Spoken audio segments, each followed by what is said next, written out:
ാലും ഭൗതിക നന്മകളാലും നിറയ്ക്കണമെന്ന് ഞങ്ങൾ പ്രാർത്ഥിക്കുന്നു. മിസ്യോ ടീം നയിക്കുന്ന വിവിധ കോഴ്സുകളെയും ജീവകാരുണ്യ പ്രവർത്തനങ്ങളെയും അവിടുന്ന് ആശീർവദിക്കണമേ. സഭയുടെ ഏകദൗത്യമായ സുവിശേഷ പ്രഘോഷണം ഹൃദയത്തിലേറുന്ന തീക്ഷ്ണമതികളായ ധാരാളം മിഷണറിമാരെ അയക്കുവാൻ മിസ്യോ ടീമിനെ സഹായിക്കണമേ. നിത്യവും പിതാവും പുത്രനും പരിശുദ്ധാത്മാവുമായി സർവേശ്വര ആമീൻ. സ്വർഗസ്നായ ഞങ്ങളുടെ പിതാവേ, അങ്ങയുടെ നാമം പൂജിതമാണമേ.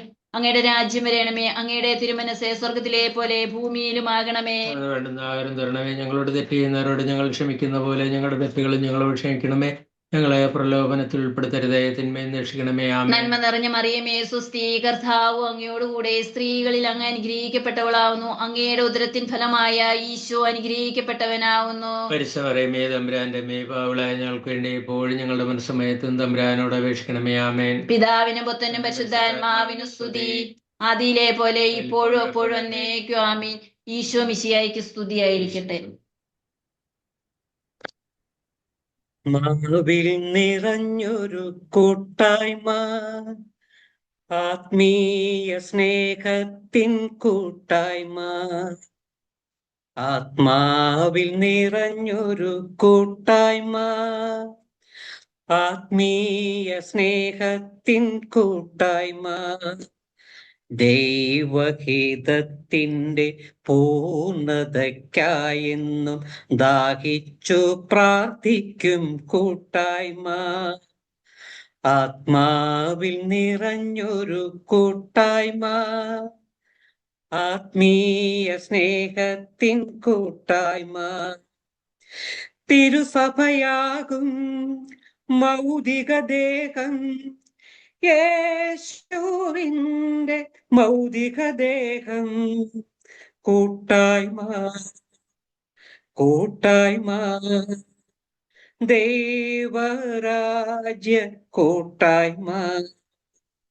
കൂട്ടായ്മ, കൂട്ടായ്മ, ദൈവരാജ്യ കൂട്ടായ്മ.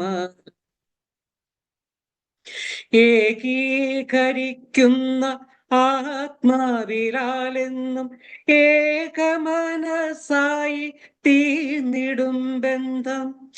ഏകീകരിക്കുന്ന ആത്മാവിലാലെന്നും ഏകമനസായി തീർന്നിടും ബന്ധം. അപരന്റെ വേദന നമ്മെ മുറിക്കുന്ന അത്ഭുത സ്നേഹത്തിൻ കൂട്ടായ്മ.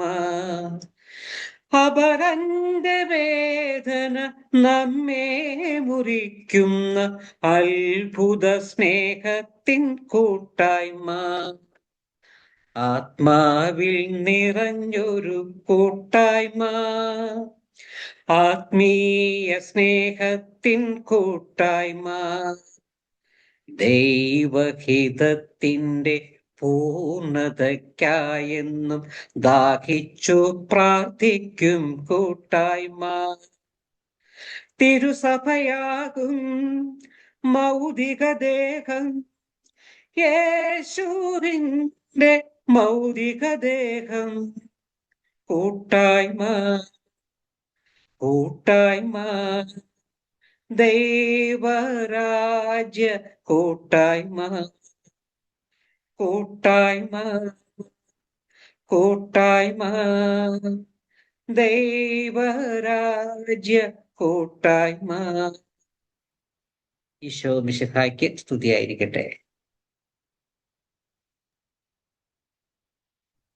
വിശുദ്ധ പൗലോസ് അപ്പോസ്തലൻ എഫോസോസുകാർക്ക് എഴുതിയ ലേഖനം 2-ാം അധ്യായം 19 മുതൽ 22 വരെയുള്ള തിരുവചനം. ഇനിമേൽ നിങ്ങൾ അന്യരോ പരദേശികളോ അല്ല, വിശുദ്ധരുടെ സഹപൗരരും ദൈവഭവനത്തിലെ അംഗങ്ങളുമാണ്. അപ്പോസ്തലന്മാരും പ്രവാചകന്മാരുമാകുന്ന അടിത്തറമേൽ പണിതുയർത്തപ്പെട്ടവരാണ് നിങ്ങൾ. ഈ അടിത്തറയുടെ മൂലക്കല്ല് ക്രിസ്തുവാണ്. ക്രിസ്തുവിൽ ഭവനമൊന്നാകെ സമന്വയിക്കപ്പെട്ടിരിക്കുന്നു. കർത്താവിൽ പരിശുദ്ധമായ ആലയമായി അത് വളർന്നുകൊണ്ടിരിക്കുകയും ചെയ്യുന്നു. പരിശുദ്ധാത്മാവിൽ ദൈവത്തിന്റെ വാസസ്ഥലമായി നിങ്ങളും അവനിൽ പണിയപ്പെട്ടുകൊണ്ടിരിക്കുന്നു. നമ്മുടെ കർത്താവായ മിശിഹായ്ക്ക് സ്തുതി. പിതാവും പുത്രനും പരിശുദ്ധാത്മാവുമായ ത്രിയേക ദൈവമേ, ഞങ്ങൾ അങ്ങേ ആരാധിക്കുന്നു, സ്തുതിക്കുന്നു, മഹത്വപ്പെടുത്തുന്നു. കർത്താവേ, അങ്ങയുടെ വാഗ്ദാനമായ നിത്യസഹായകനായ പരിശുദ്ധാത്മാവിനെ ലഭിച്ചു കഴിയുമ്പോൾ അത് നിലനിർത്തുന്നത് കൂട്ടായ്മയിലാണല്ലോ. ദൈവമേ, മിസിയോ പ്രിലിംസ് കോഴ്സിന്റെ 19ാം ബാച്ചിന്റെ 8ാമത്തെ സെഷനായ ഇന്നേ ദിനം ഞങ്ങളെ ഏവരെയും ഒന്നിച്ചു ചേർത്തതിന് അങ്ങേക്ക് ഞങ്ങൾ നന്ദി പറയുന്നു. ആദിമ ക്രൈസ്തവ സമൂഹത്തെ പോലെ ഞങ്ങൾ ഏവരും ഒരു സമൂഹമായി വളരുവാനും ഏകമനസ്സോടും ഹൃദയലാളിത്യത്തോടെ ദൈവത്തെ സ്തുതിക്കുവാനും അവിടുത്തെ വചനം പ്രഘോഷിക്കുവാനും സുവിശേഷ വേലയിൽ താല്പര്യം ഉളവാകാനുമുള്ള കൃപ നൽകി ഞങ്ങളെ ഓരോരുത്തരെയും അവിടുന്ന് അനുഗ്രഹിക്കണമേ. പരിശുദ്ധാത്മാവിനാൽ ഞങ്ങളെ ഓരോരുത്തരെയും നിറയ്ക്കണമേ. സർവശക്തനായ ദൈവമേ, മിസിയോ ടീമിനെ പൂർണ്ണമായും അങ്ങേ തൃക്കരങ്ങളിൽ സമർപ്പിച്ച് പ്രാർത്ഥിക്കുന്നു. ഏറെ പ്രത്യേകമായി മിസിയോ ടീം ലീഡർ ആലീസ് കുട്ടി ചേച്ചി, എല്ലാ റിസോഴ്സ് ടീം അംഗങ്ങൾ, കോർഡിനേറ്റേഴ്സ്, മെൻഡേഴ്സ്, എല്ലാ ഉപകാരികളെയും ഇന്റർനെറ്റ് സംവിധാനത്തെയും അത് പ്രവർത്തിപ്പിക്കുന്നവരെയും ഇന്ന് ഈ സെഷനിൽ വിവിധ ശുശ്രൂഷകൾ ചെയ്യുന്ന എല്ലാ സഹോദരങ്ങളെയും, ഒപ്പം വിവിധ ദേശങ്ങളിലായിരുന്നു കൊണ്ട് വളരെ താല്പര്യപൂർവ്വം പങ്കെടുക്കുന്ന എല്ലാ സഹോദരങ്ങളെയും സമർപ്പിച്ച് പ്രാർത്ഥിക്കുന്നു. കാരുണ്യവാനായ ദൈവമേ, ഇന്നത്തെ ശുശ്രൂഷയുടെ വിജയത്തിനായി പ്രാർത്ഥിക്കുന്നു. തിരുസഭ എന്ന കൂട്ടായ്മയോടും ഇടവക എന്ന കൂട്ടായ്മയോടും ചേർന്ന് പ്രവർത്തിക്കുവാനുള്ള കൃപ ഞങ്ങൾക്ക് ഓരോരുത്തർക്കും നൽകണമേ എന്ന് പ്രാർത്ഥിക്കുന്നു. പരിശുദ്ധ അമ്മേ, വിശുദ്ധ ഔസേപ്പ് പിതാവേ, സകല വിശുദ്ധരവേ, ഞങ്ങൾക്ക് വേണ്ടി പ്രാർത്ഥിക്കണമേ. ആമേൻ. കർത്താവ് ഈശോമിശിഹായ്ക്ക് സ്തുതിയായിരിക്കട്ടെ. സങ്കീർത്തകൻ പറയുന്നത് പോലെ സഹോദരർ ഏകമനസ്സായി ഒരുമിച്ച് വസിക്കുന്നത് എത്ര വിശിഷ്ടവും സന്തോഷപ്രദവുമാണ്. അതെ, ഏകമനസ്സോടെ സുവിശേഷം ആകുവാനും സുവിശേഷം ഏകുവാനും ആയി മിസിയോ പ്രിലിംസ് 19ാമത്തെ ബാച്ചിന്റെ 8ാമത്തെ സെഷനിലായിരിക്കുന്ന നിങ്ങളെ ഓരോരുത്തരെയും ഏറെ സ്നേഹത്തോടെ അതിലേറെ സന്തോഷത്തോടെ ദൈവനാമത്തിൽ സ്വാഗതം ചെയ്യുന്നു. ഈ സെഷനിൽ ജപമാല ചൊല്ലി പ്രാർത്ഥിച്ച കുഞ്ഞമ്മ ആൻഡ് ഫാമിലിക്കും കൂട്ടായ്മയുടെ നല്ലൊരു ഗാനം ആലപിച്ച ഫ്രാൻസിസ് ചേട്ടനും പ്രാരംഭ പ്രാർത്ഥനയും ബൈബിൾ വായനയും നടത്തിയ രജിത്തിനും ഒത്തിരി നന്ദി. മിസിയോയുടെ രക്ഷാധികാരിയും ചിക്കാഗോ രൂപതയുടെ പിതാവുമായ അഭിവന്ദ്യ ജോയ് ആലപ്പാട്ട് പിതാവിന്റെ അസാന്നിധ്യത്തിൽ പിതാവിനെ ഓർക്കുകയും പിതാവിന്റെ എല്ലാ പ്രവൃത്തികളും ദൈവാനുഗ്രഹമാകട്ടെ എന്ന് പ്രാർത്ഥിക്കുകയും ചെയ്യുന്നു. ഈ സെഷനിൽ ഫൈനൽ ബ്ലെസ്സിങ്ങിനായി കടന്നു വന്നിരിക്കുന്നത് ഫാദർ ജോമോൻ തക്കിടിയിൽ കുന്നേൽ CSSR അച്ഛനാണ്. അച്ഛനെ ഏറെ സ്നേഹത്തോടെ ഈ സെഷനിലേക്ക് സ്വാഗതം ചെയ്യുന്നു. ഈ സെഷനിൽ നിരവധിയായ ഉത്തരവാദിത്തങ്ങൾ ഏറ്റെടുത്തിരിക്കുന്ന എല്ലാവരെയും ആ ഉത്തരവാദിത്തങ്ങൾ അതിന്റെ പൂർണ്ണതയിൽ നിർവഹിക്കാനുള്ള കൃപയ്ക്ക് വേണ്ടി പ്രാർത്ഥിക്കുകയും ഏറെ സ്നേഹത്തോടെ അവർ ഓരോരുത്തരെയും ഈ സെഷനിലേക്ക് സ്വാഗതം ചെയ്യുന്നു. അതുപോലെ തന്നെ വൈൻഡപ്പ് സെഷൻ ചെയ്യുന്നത് നമ്മുടെ പ്രൊഫസർ CC ആലീസ് കുട്ടി, ആലീസ് അമ്മച്ചിയാണ്. അമ്മച്ചിയെയും ഒത്തിരി സ്നേഹത്തോടെ സ്വാഗതം ചെയ്യുന്നു. പരിശുദ്ധാത്മാവിനാൽ നയിക്കപ്പെടുന്ന ഏതൊരു വ്യക്തിയും പരിശുദ്ധാത്മാവ് നയിക്കപ്പെടുന്ന ഒരു കൂട്ടായ്മയുടെ ഭാഗമായി ചേരും. കൂട്ടായ്മയുടെ പ്രാധാന്യത്തെക്കുറിച്ച് പ്രൊക്ലമേഷൻ ചെയ്യുന്നതിനായി ടെസ്സി മാത്യു, ടെസ്സി ചേച്ചി നമ്മോടൊപ്പമുണ്ട്. ഒത്തിരി സ്നേഹത്തോടെ ടെസ്സി ചേച്ചിയെ സ്വാഗതം ചെയ്യുന്നു.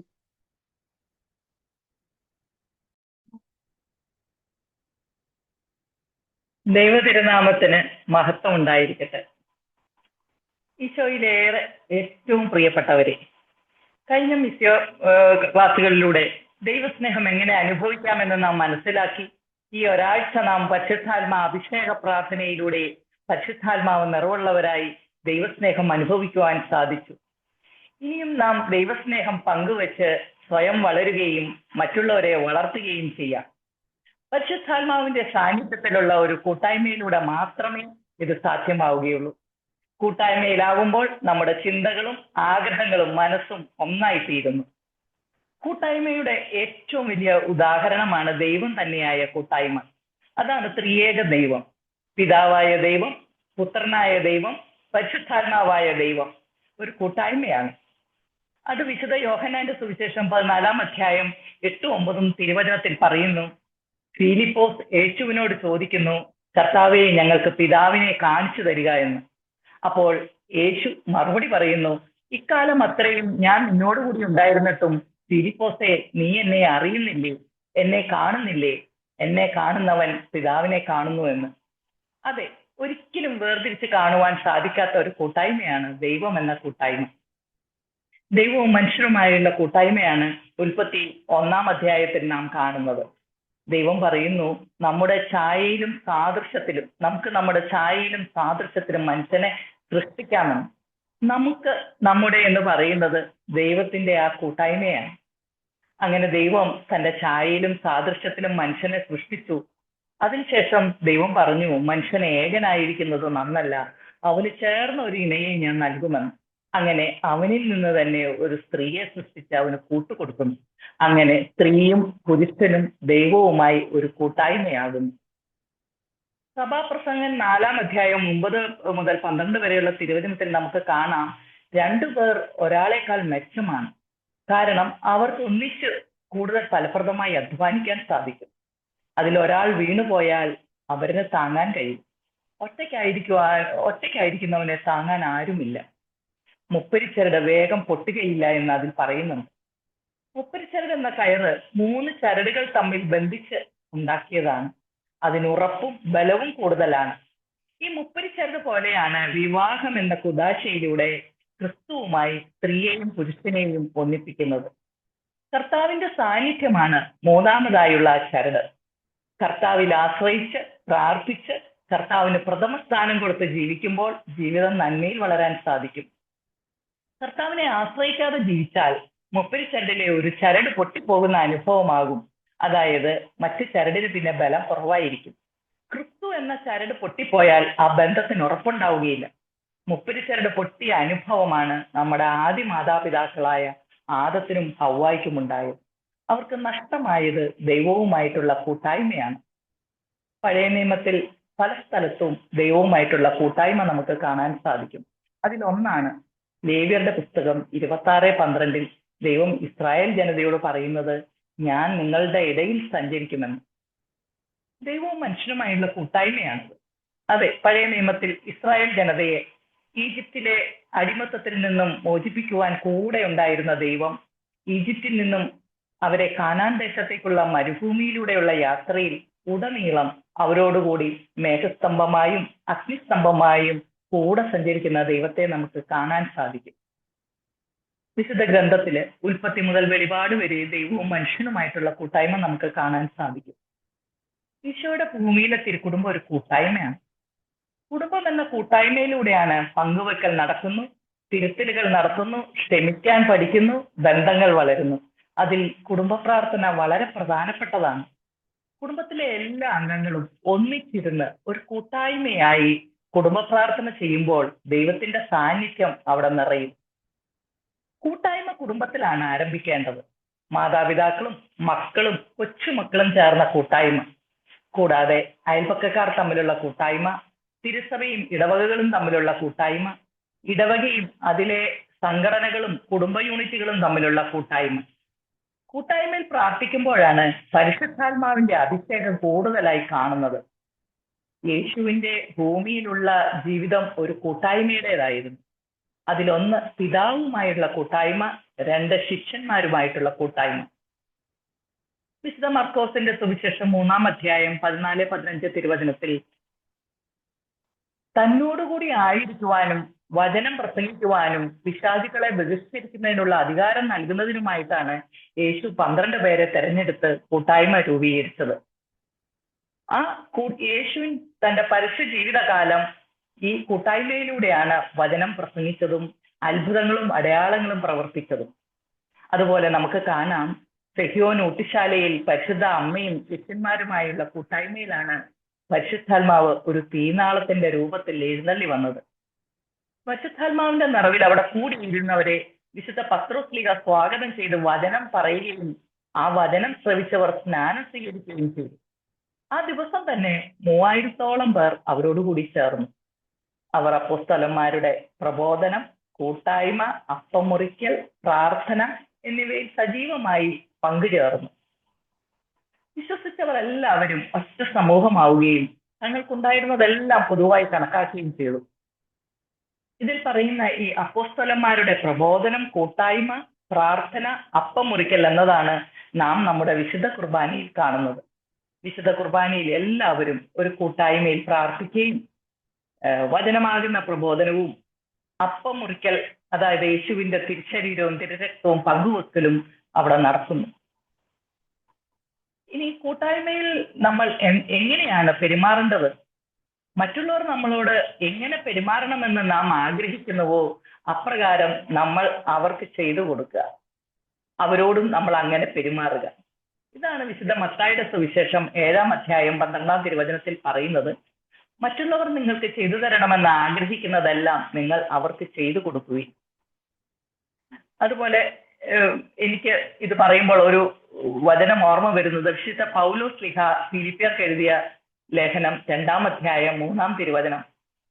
മാത്സര്യമോ വ്യർത്ഥാഭിമാനമോ മൂലം നിങ്ങൾ ഒന്നും ചെയ്യരുത്, മറിച്ച് ഓരോരുത്തരും താഴ്മയോടെ മറ്റുള്ളവരെ തങ്ങളെക്കാൾ ശ്രേഷ്ഠരായി കാണണമെന്ന്.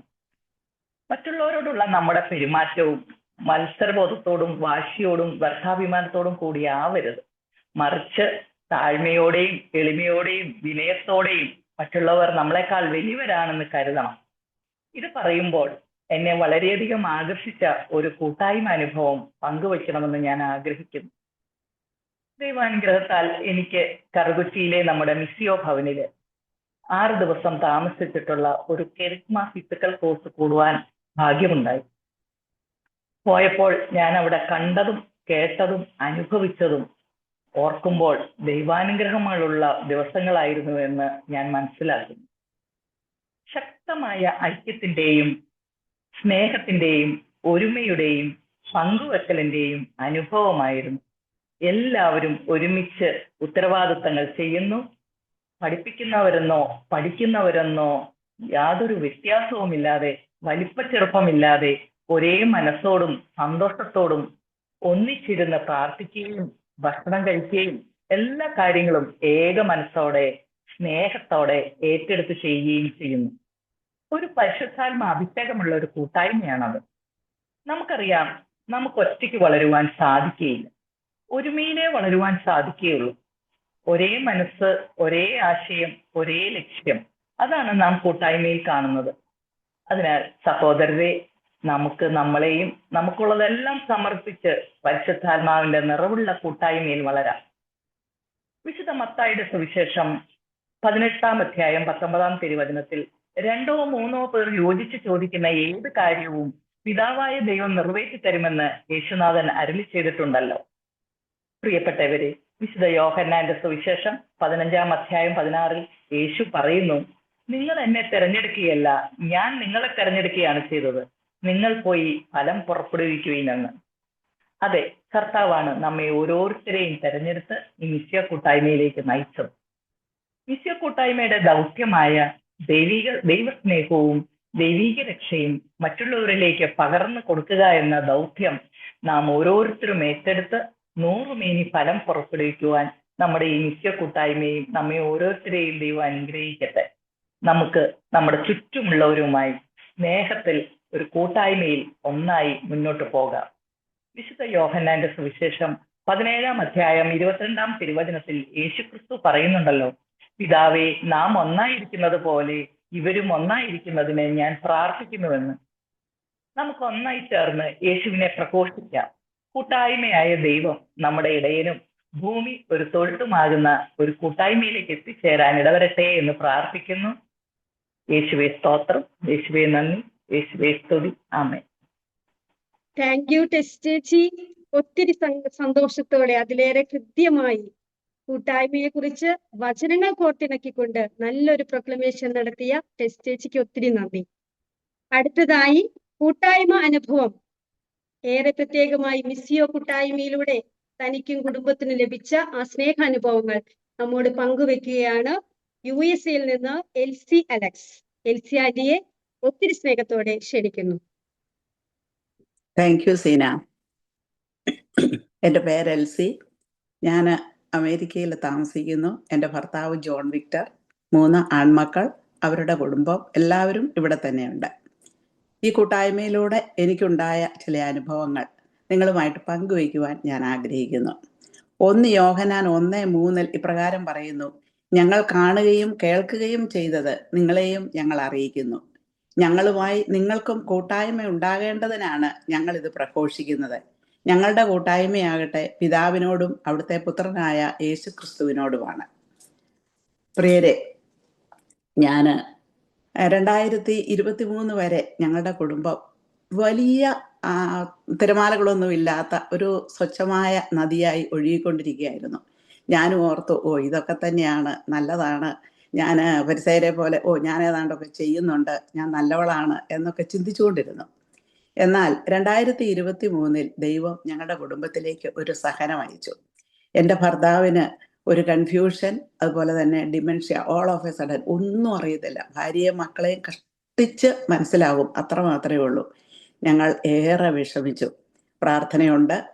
അപ്പോഴാണ് ഞാൻ ഈ മിസിയോ 12ാമത്തെ ബാച്ചിൽ ചേരുന്നത്. 12ാമത്തെ ബാച്ച് കുഴപ്പമില്ല, ഞാൻ മെമ്പറായിരുന്നു. ആകപ്പാടെ ഒരു ദിവസത്തെ മീറ്റിംഗ് മാത്രമേ ഉണ്ടായിരുന്നുള്ളല്ലോ, അത് കടന്നുപോയി. എന്നാൽ 13ാമത്തെ ബാച്ചിന് മുൻപായിട്ട് ഇദ്ദേഹം ഹോസ്പിറ്റലിൽ നിന്ന് വന്നു. ഈ 2023 എനിക്ക് തോന്നുന്നത് ഏതാണ്ട് ഒരു 5-6 മാസത്തോളം ഞങ്ങൾ ഹോസ്പിറ്റലിൽ തന്നെയായിരുന്നു. ഹോസ്പിറ്റലിൽ നിന്ന് തിരിച്ചു വരും, വീട്ടിൽ വരും, ഒരാഴ്ച കഴിയുമ്പോൾ വീണ്ടും പോകും. ഇങ്ങനെ ഒരു വളരെ വിഷമമേറിയ ഒരു കാലഘട്ടം. അപ്പോൾ 13ാമത്തെ ബാച്ചിൽ എന്നോട് മെൻറ്റർ ആകണമെന്ന് പറഞ്ഞു. ഞാനത് സമ്മതിച്ചു. എങ്കിലും എൻ്റെ ഉള്ളിൽ ആശങ്കയുണ്ടായിരുന്നു, എനിക്ക് എങ്ങനെ ഈ മീറ്റിങ്ങുകളിലെല്ലാം പങ്കെടുക്കാൻ സാധിക്കുമെന്ന്. അപ്പോൾ ആദ്യത്തെ ഇൻട്രഡക്ഷൻ പറയുന്ന ആ മീറ്റിങ്ങിൽ, മിസിയോയുടെ മെൻറ്റേഴ്സിൻ്റെ മീറ്റിങ്ങിൽ എന്നെ ഇൻട്രൊഡ്യൂസ് ചെയ്തപ്പോൾ സത്യം പറയുകയാണെങ്കിൽ ഞാനൊരു മുൻകൂർ ജാമ്യം എടുക്കുമായിരുന്നു. കാരണം എനിക്ക് എല്ലാ ദിവസവും ഒന്നും ഇതിനകത്ത് കയറാൻ പറ്റുകയില്ല. അതുകൊണ്ട് എന്നോട് ക്ഷമിക്കണമെന്ന് പറയാനാണ് ഞാൻ കയറിയതെങ്കിലും എൻ്റെ കഥ കേട്ട് കഴിഞ്ഞപ്പോൾ അന്നത്തെ MC പറഞ്ഞു, ഈ ചേച്ചിയുടെ പ്രശ്നം നമുക്ക് ഏറ്റെടുക്കാം. നമ്മൾ ഇതിനകത്ത് 37 പേരുണ്ടല്ലോ, നമുക്ക് എല്ലാവർക്കും ചേച്ചിക്ക് വേണ്ടിയിട്ട് പ്രാർത്ഥിക്കാം. അപ്പോസ്തല പ്രവർത്തനം 2:44 പറയുന്നു, വിശ്വസിച്ചവർ എല്ലാവരും ഒരു സമൂഹമാവുകയും തങ്ങൾക്കുള്ളതെല്ലാം പൊതുവായി കരുതുകയും ചെയ്തു. അങ്ങനെ ആ ഒരു കൂട്ടായ്മയിൽ ഞങ്ങൾ ഒരുമിച്ച് കരുതി, ഞങ്ങൾ ഒരുമിച്ച് പ്രാർത്ഥിച്ചുകൊണ്ടേയിരുന്നു. എന്നാൽ വീണ്ടും കൊറിന്തോസ് 12ാം അധ്യായത്തില് പരിശുദ്ധാത്മാവിന്റെ ദാനങ്ങൾ വളരെ വിശദമായിട്ട് പറയുന്നുണ്ട്. അതായത് വ്യത്യസ്തരായ ആൾക്കാർക്ക് വ്യത്യസ്ത രീതിയിലുള്ള ദാനങ്ങളാണ് പരിശുദ്ധാത്മാവ് പ്രദാനം ചെയ്യുന്നതെന്ന്. അപ്പൊ അന്നത്തെ മീറ്റിങ്ങിന്റെ രാത്രിയിൽ തന്നെ ഒരു വ്യക്തിയോട് പരിശുദ്ധാത്മാവ് വെളിപ്പെടുത്തി, ആ ചേച്ചിയുടെ ചേട്ടന്റെ അസുഖം മാറും, നീ ചേച്ചിയോട് പറഞ്ഞോളാൻ പറഞ്ഞു. പിറ്റേ ദിവസം രാവിലെ ഞങ്ങൾ തമ്മിൽ സംസാരിച്ചു. അപ്പോഴും ഞങ്ങൾക്ക് ഈ രോഗാവസ്ഥയും അതിൻ്റെ കാര്യങ്ങളൊക്കെയാണല്ലോ പറയാനുള്ളത്. ഏറെ പ്രാർത്ഥിച്ചു. അപ്പം എന്നോട് പറഞ്ഞു, ചേച്ചി ഇന്നലെ പരിശുദ്ധാത്മാവ് എനിക്ക് വെളിപ്പെടുത്തി തന്നു, ഈ അസുഖം മാറും, ചേച്ചി വിഷമിക്കണ്ട എന്ന്. അത്ര വലിയ വിശ്വാസമൊന്നും വന്നില്ലെങ്കിലും എന്നോട് പറഞ്ഞു, ലൂക്കാ 1:37 ദൈവത്തിന് ഒന്നും അസാധ്യമല്ല എന്നുള്ള വചനം തുടരെ പറഞ്ഞുകൊണ്ടിരിക്കാൻ പറഞ്ഞു. ഞാൻ അങ്ങനെ ചെയ്തുകൊണ്ടേയിരുന്നു. അന്ന് ആ ഗ്രൂപ്പിൽ തന്നെ വേറൊരാള് ആകസ്മികമായിട്ട് ഞാനുമായിട്ട് പരിചയപ്പെടാനിടയായി. അത് ഇന്ത്യയിൽ നിന്നാണ്. അങ്ങനെ വിളിച്ചു കഴിഞ്ഞപ്പോൾ ഞങ്ങളെപ്പോഴും ഈ പ്രാർത്ഥന തന്നെ മിക്കവാറും ദിവസങ്ങളിലെ കൂടും പ്രാർത്ഥിക്കും. ഒരു ദിവസം എന്നോട് പറഞ്ഞു, ചേച്ചിയുടെ വീട്ടിൽ കുറച്ച് നിറമുള്ള കല്ലുകൾ കാണുന്നുണ്ടല്ലോ. ഞാൻ അത്ര കാര്യമാക്കിയില്ല, അത് സാധാരണയല്ലേ, വീടുകളിലൊക്കെ കല്ലില്ലേ എന്നൊക്കെ ഓർത്തു. അപ്പം എന്നോട് പറഞ്ഞു, ഈ നിയമാവർത്തനം 13ാം അധ്യായം വായിക്കുവാൻ പറഞ്ഞു. അപ്പോഴാണ് പെട്ടെന്ന് എനിക്കൊരു ഓർമ്മ വന്നത്, എൻ്റെ മക്കൾ 3 പേരും കോളേജിൽ പഠിച്ചുകൊണ്ടിരുന്ന കാലത്ത് ഞങ്ങൾ ഈ ബർത്ത് സ്റ്റോൺ വെച്ച് 5 പേരും മോതിരങ്ങൾ ഉണ്ടാക്കി ധരിച്ചിരുന്നു. അപ്പൊ ഇതാണല്ലോ എന്നോട് പറഞ്ഞതെന്നും അത് പാപമാണല്ലോ, 1ാം പ്രമാണത്തിനെതിരായിട്ടുള്ള പാപമാണല്ലോ എന്നും ഉള്ള ഒരു ബോധ്യം എനിക്കുണ്ടാവുകയും ഞാൻ ഏറെ വിഷമിക്കുകയും ചെയ്തു. ഉടൻ തന്നെ മനസ്തപിച്ച് ഏറ്റവും അടുത്ത ദിവസം തന്നെ ഞാൻ കുമ്പസാരിച്ചു. അപ്പോൾ കുമ്പസാരിച്ചപ്പോൾ അച്ഛൻ എന്നോട് പറഞ്ഞ പ്രായശ്ചിത്തം കേൾക്കണം, അത് വിറ്റ് ദാനധർമ്മം ചെയ്യുവാൻ 10 പൈസ പോലും എടുക്കരുതെന്ന്. എന്നോട് ഈ നിറമുള്ള കല്ലുകളെ പറ്റി പറഞ്ഞ ആളും എന്നോട് ഇത് തന്നെയായിരുന്നു പറയുന്നത്. അപ്പോൾ ദൈവം എത്രമാത്രം നമ്മുടെ കാര്യത്തിൽ ഇടപെടുന്നുണ്ട് എന്ന് എനിക്ക് അന്ന് ബോധ്യമായി. ഇനി എനിക്ക് അദ്ദേഹത്തെ ഒന്ന് കുമ്പസാരിപ്പിക്കണം. ഈ എന്താ പറയുന്നത്, ഈ കൺഫ്യൂഷൻ പിടിച്ചിരിക്കുന്ന ആൾക്ക് എന്ത് പറയാൻ പറ്റും, അല്ലെങ്കിൽ എങ്ങനെ പള്ളിയിൽ കൊണ്ടുപോകാൻ പറ്റും, അങ്ങനെ ഇരിക്കുമ്പോൾ ഞാൻ പ്രാർത്ഥിച്ചുകൊണ്ടേയിരുന്നു. അങ്ങനെ ഇരിക്കുകയാണ് എൻ്റെ ഒരു ബന്ധുവായ അച്ഛൻ വീട്ടിൽ വന്നത്. അച്ഛനോട് ഞാൻ കാര്യങ്ങളൊക്കെ പറഞ്ഞപ്പോൾ അച്ഛൻ ഈ അമേരിക്കയിൽ ജനിച്ചു വളർന്ന ആളായതുകൊണ്ട് ഞാൻ അച്ഛനോട് ചോദിച്ചു, അച്ഛൻ ഈ മോതിരത്തിൻ്റെ ഇങ്ങനെയൊക്കെ പറഞ്ഞാൽ അറിയാവോ നാളെ? അച്ഛൻ പറഞ്ഞാൽ എനിക്കറിയാം ബെർത്ത് സ്റ്റോൺ എന്ന് പറഞ്ഞു. അപ്പം അച്ഛന് അദ്ദേഹത്തെ കുമ്പസാരിപ്പിച്ചു, വിശുദ്ധ കുർബാന കൊടുത്തു, രോഗിലേപനവും കൊടുത്ത് അച്ഛൻ തിരിച്ചുപോയി. ഇവിടെ ജോഷുവ 3:5 പറയുന്നു, ജോഷുവ ജനത്തോട് പറഞ്ഞു, നിങ്ങളെ തന്നെ ശുദ്ധീകരിക്കുവിൻ, നാളെ നിങ്ങളുടെ ഇടയിൽ കർത്താവ് അത്ഭുതങ്ങൾ പ്രവർത്തിക്കും. അതേ പ്രിയരെ, അത്ഭുതം തന്നെയായിരുന്നു. പിന്നീട് എല്ലാ സാരമായ മാറ്റം അദ്ദേഹത്തിനുണ്ടായി. ഇപ്പോൾ പറഞ്ഞാൽ കുറേ ദിവസം കഴിയുന്തോറും രോഗത്തിൻ്റെ തീവ്രതകളെല്ലാം കുറഞ്ഞുകൊണ്ടേയിരുന്നു. എന്നാൽ 16ാമത്തെ ബാച്ചിലെത്തിയപ്പോൾ പ്രെയർ പാർട്ട്നേഴ്സ് ലിസ്റ്റ്, അതിലാണ് പിന്നെ അടുത്തത് കർത്താവ് എന്നെ തൊടുന്നത്. ലൂക്ക 10:1 പറയുന്നു, അനന്തരം കർത്താവ് വേറെ 72 പേരെ തിരഞ്ഞെടുത്ത് താൻ പോകാനിരുന്ന എല്ലാ പട്ടണങ്ങളിലേക്കും നാട്ടിൻപുറങ്ങളിലേക്കും ഈ 2 പേരായി അവരെ തനിക്ക് മുൻപേ അയച്ചു. ഈ പ്രെയർ പാർട്ട്നേഴ്സ്, എൻ്റെ ഒരു പ്രെയർ പാർട്ട്ണറുമായിട്ട് ഞാൻ സംസാരിച്ചുകൊണ്ടിരിക്കുമ്പോൾ അവൾ എന്നോട് പറഞ്ഞു, ചേച്ചി എന്നെ ഈ പ്രായത്തിൽ നല്ല വിക്ടോറിയസ് ആയിട്ട് ഇങ്ങനെ സന്തോഷത്തോടെ കഴിയുന്നത് എങ്ങനെയാണെന്ന് ചോദിച്ചു. പിന്നെ ഞാൻ പറഞ്ഞു, അയ്യോ ഇത് എൻ്റെ ഹസ്ബൻഡ് എപ്പോഴും പറയുന്നതാണല്ലോ, എൻ്റെ പേര് വിക്ടർ, ഞാൻ വിക്ടോറിയസ് ആയിട്ടാണ് ജീവിക്കുന്നതെന്ന്. അപ്പോൾ അവൾ എന്നോട് ചോദിച്ചു, അതെങ്ങനെയാണ് ഈ വിക്ടർ എന്ന പേര് വന്നത്, അത് ആരുടെ പേരാണെന്നൊക്കെ ചോദിച്ചപ്പോൾ വേറൊരു കഥ വീണ്ടും പറഞ്ഞു. അതായത് എൻ്റെ ഫാദറിൻലോ എയർഫോഴ്സിലായിരുന്നു. അപ്പച്ചൻ അംബാല എന്ന് പറയുന്ന സ്ഥലത്ത് ജോലി ചെയ്തുകൊണ്ടിരുന്നപ്പോഴാണ് ഇദ്ദേഹം ഉണ്ടാകുന്നത്. അന്നത്തെ നിയമം അനുസരിച്ച് 7ാം ദിവസം തന്നെ കൊച്ചിനെ മാമോദിസ മുക്കണം. അപ്പോൾ അപ്പച്ചൻ്റെ ഒരു ഫ്രണ്ടായ ഒരു വിക്ടറാണ് ഇദ്ദേഹത്തിൻ്റെ ഗോഡ് ഫാദർ. അവരുടെ സിസ്റ്റം അനുസരിച്ച് ഗോഡ് ഫാദറിൻ്റെ പേരാണ് ഈ കൊച്ചിന് ഇടേണ്ടത്. അങ്ങനെയാണ് വിക്ടർ എന്ന പേര് വന്നത്. എന്നാൽ ഗ്രാൻഡ് ഫാദറിൻ്റെ പേര് ജോൺ എന്നായിരുന്നു ഇടേണ്ടിയിരുന്നത്. അതുകൊണ്ട് അമ്മച്ചി ഇദ്ദേഹത്തെ വീട്ടിൽ ജോൺ എന്നും സ്കൂളിൽ ജോൺ വിക്ടർ എന്നും പേരിട്ടു. അങ്ങനെ ആയിരിക്കെ ഇവൾ എന്നോട് പറഞ്ഞു, ചേച്ചി ഒരു കാര്യം ചെയ്യുക, ഗോഡ് ഫാദറായ വിക്ടർക്കും ഗ്രാൻഡ് ഫാദറായ ജോണിനും വേണ്ടിയിട്ട് ഓരോ ഗ്രിഗോറിയൻ കുർബാന ചെല്ലിക്കണം എന്ന് പറഞ്ഞു. ഞാൻ അതും ചെയ്യിച്ചു. അത്ഭുതമെന്ന് പറയട്ടെ, നേരത്തെ പോലെ തന്നെ വീണ്ടും ഞങ്ങളുടെ വിശ്വാസം വർദ്ധിക്കുകയാണ് ചെയ്തത്. എൻ്റെ ആത്മാവിൻ്റെ കറകളെല്ലാം വിശുദ്ധീകരിച്ചു, അല്ലെങ്കിൽ കുംഭസാരത്തിലൂടെ കറകടിച്ചിരുന്ന എൻ്റെ ആത്മാവിനെ ഉജ്ജ്വലിപ്പിച്ചു. എല്ലാം ഈ കൂട്ടായ്മയിലൂടെ എനിക്ക് ലഭിച്ചതാണ്. അങ്ങനെ അതും കഴിഞ്ഞപ്പോഴേക്കിനും ഇദ്ദേഹം ഇപ്പോൾ പൂർണ്ണമായിട്ടും ആ രോഗാവസ്ഥയിൽ നിന്നും മാറി. പ്രായത്തിൻ്റെ ചില വിഷമതകളൊക്കെ ഉണ്ട് എന്ന് മാത്രം. അപ്പോസ്തല പ്രവർത്തനം 16:31 പറഞ്ഞു, 31 പറയുന്നു, അവർ പറഞ്ഞു, കർത്താവായ യേശുവിൽ വിശ്വസിക്കുക, നീയും നിന്റെ കുടുംബവും രക്ഷ പ്രാപിക്കും.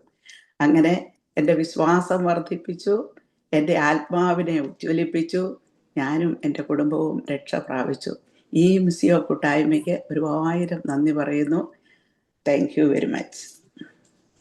Thank you Elsiyani. പരിശുദ്ധാത്മാവ് നയിക്കപ്പെടുന്ന സ്നേഹ കൂട്ടായ്മയിലൂടെ തന്റെ ജീവിതത്തിലേക്ക് ഒത്തിരി തിരുത്തലുകൾ ലഭിക്കുവാനും ആ തിരുത്തലുകളെ സ്വീകരിക്കുവാനും അത് സ്വീകരിച്ചപ്പോൾ ജീവിതത്തിലുണ്ടായ മാറ്റങ്ങൾ ഏറ്റെടുക്കുവാനും അത് നമ്മളോട് ഷെയർ ചെയ്യുമായിരുന്നു എൽസിയാനി. ഒത്തിരി നന്ദി. അടുത്തതായി സ്ലൈഡ് പ്രസന്റേഷൻ ആണ്. സ്ലൈഡ് പ്രസന്റേഷനിലൂടെ കൂട്ടായ്മയെ കുറിച്ച് വളരെ ആധികാരികമായി നമുക്ക് പറഞ്ഞു തരുന്നത് നമ്മുടെ പ്രിയപ്പെട്ട മേഴ്സി ടോമിച്ചൻ ആണ്. മേഴ്സി ചേച്ചിയെ ആത്മാർത്ഥമായി ഒത്തിരി സ്നേഹത്തോടെ സ്വാഗതം ചെയ്യുന്നു.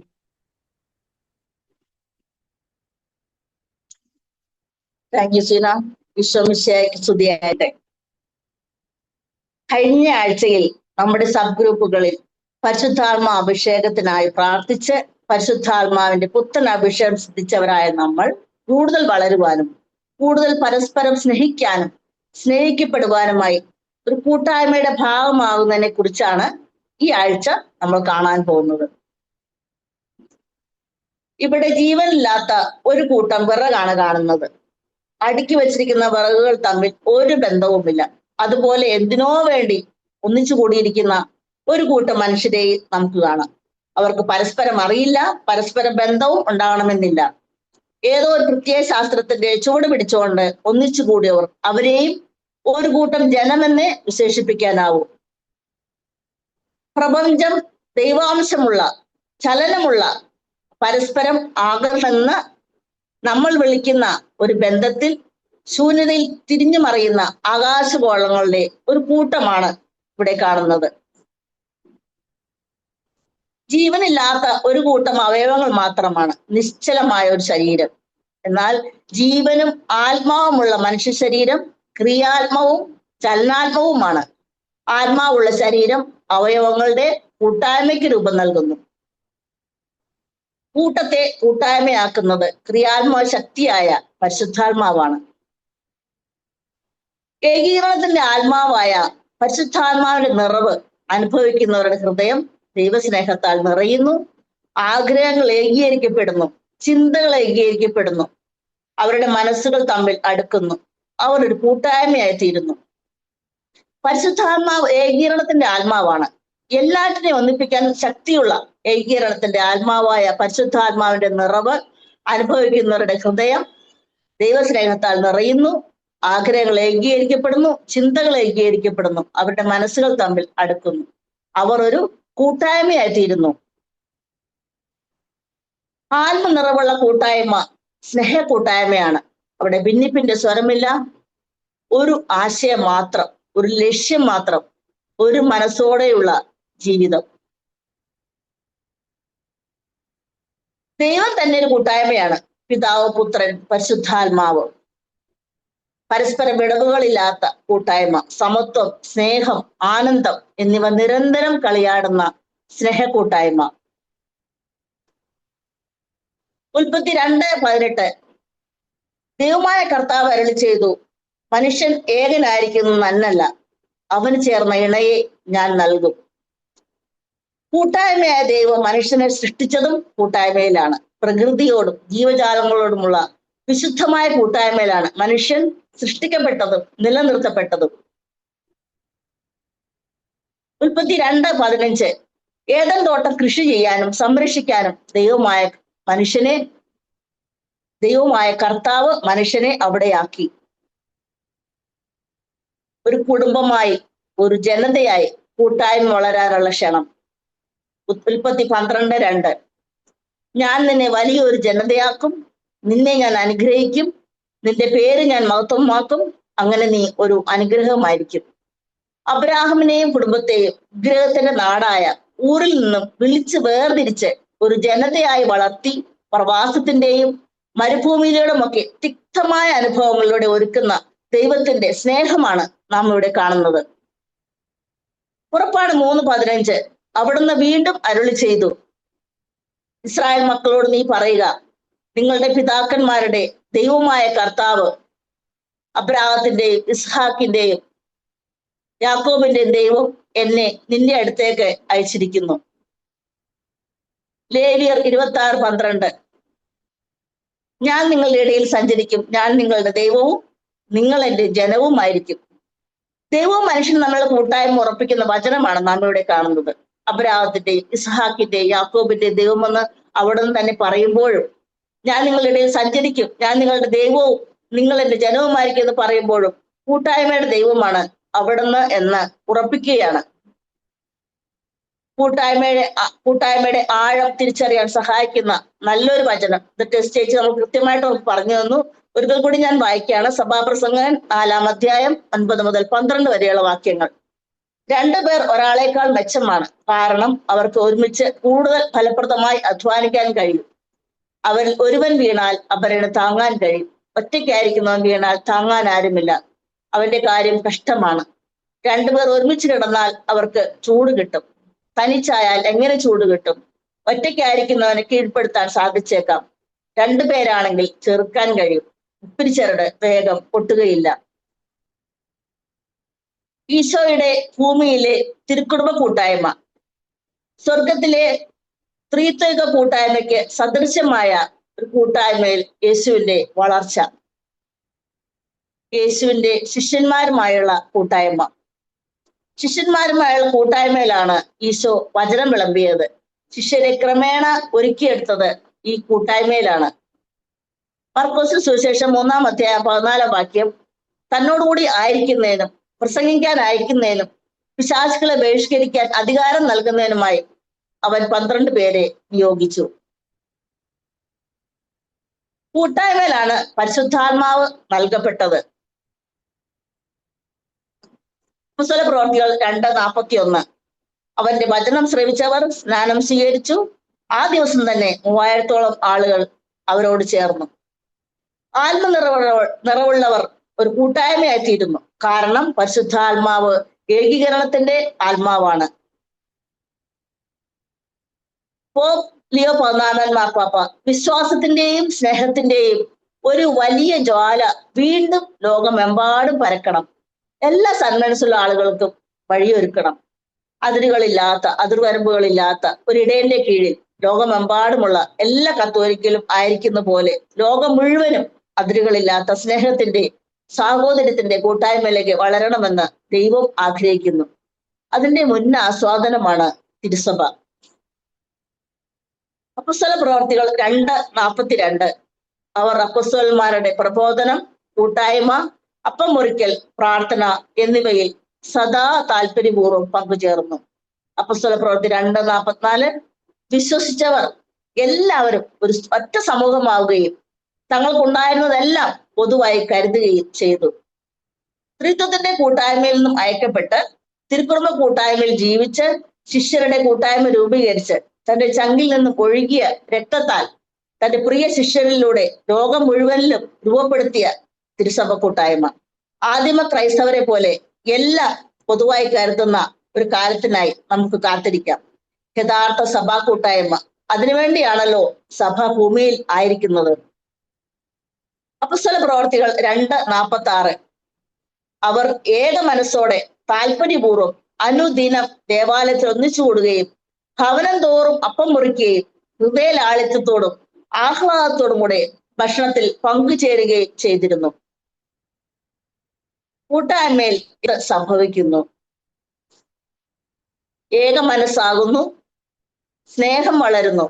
സ്നേഹവും ഊഷ്മളതയും വളരുന്നത് കൂട്ടായ്മയുടെ ആത്മാർത്ഥതയിലാണ്.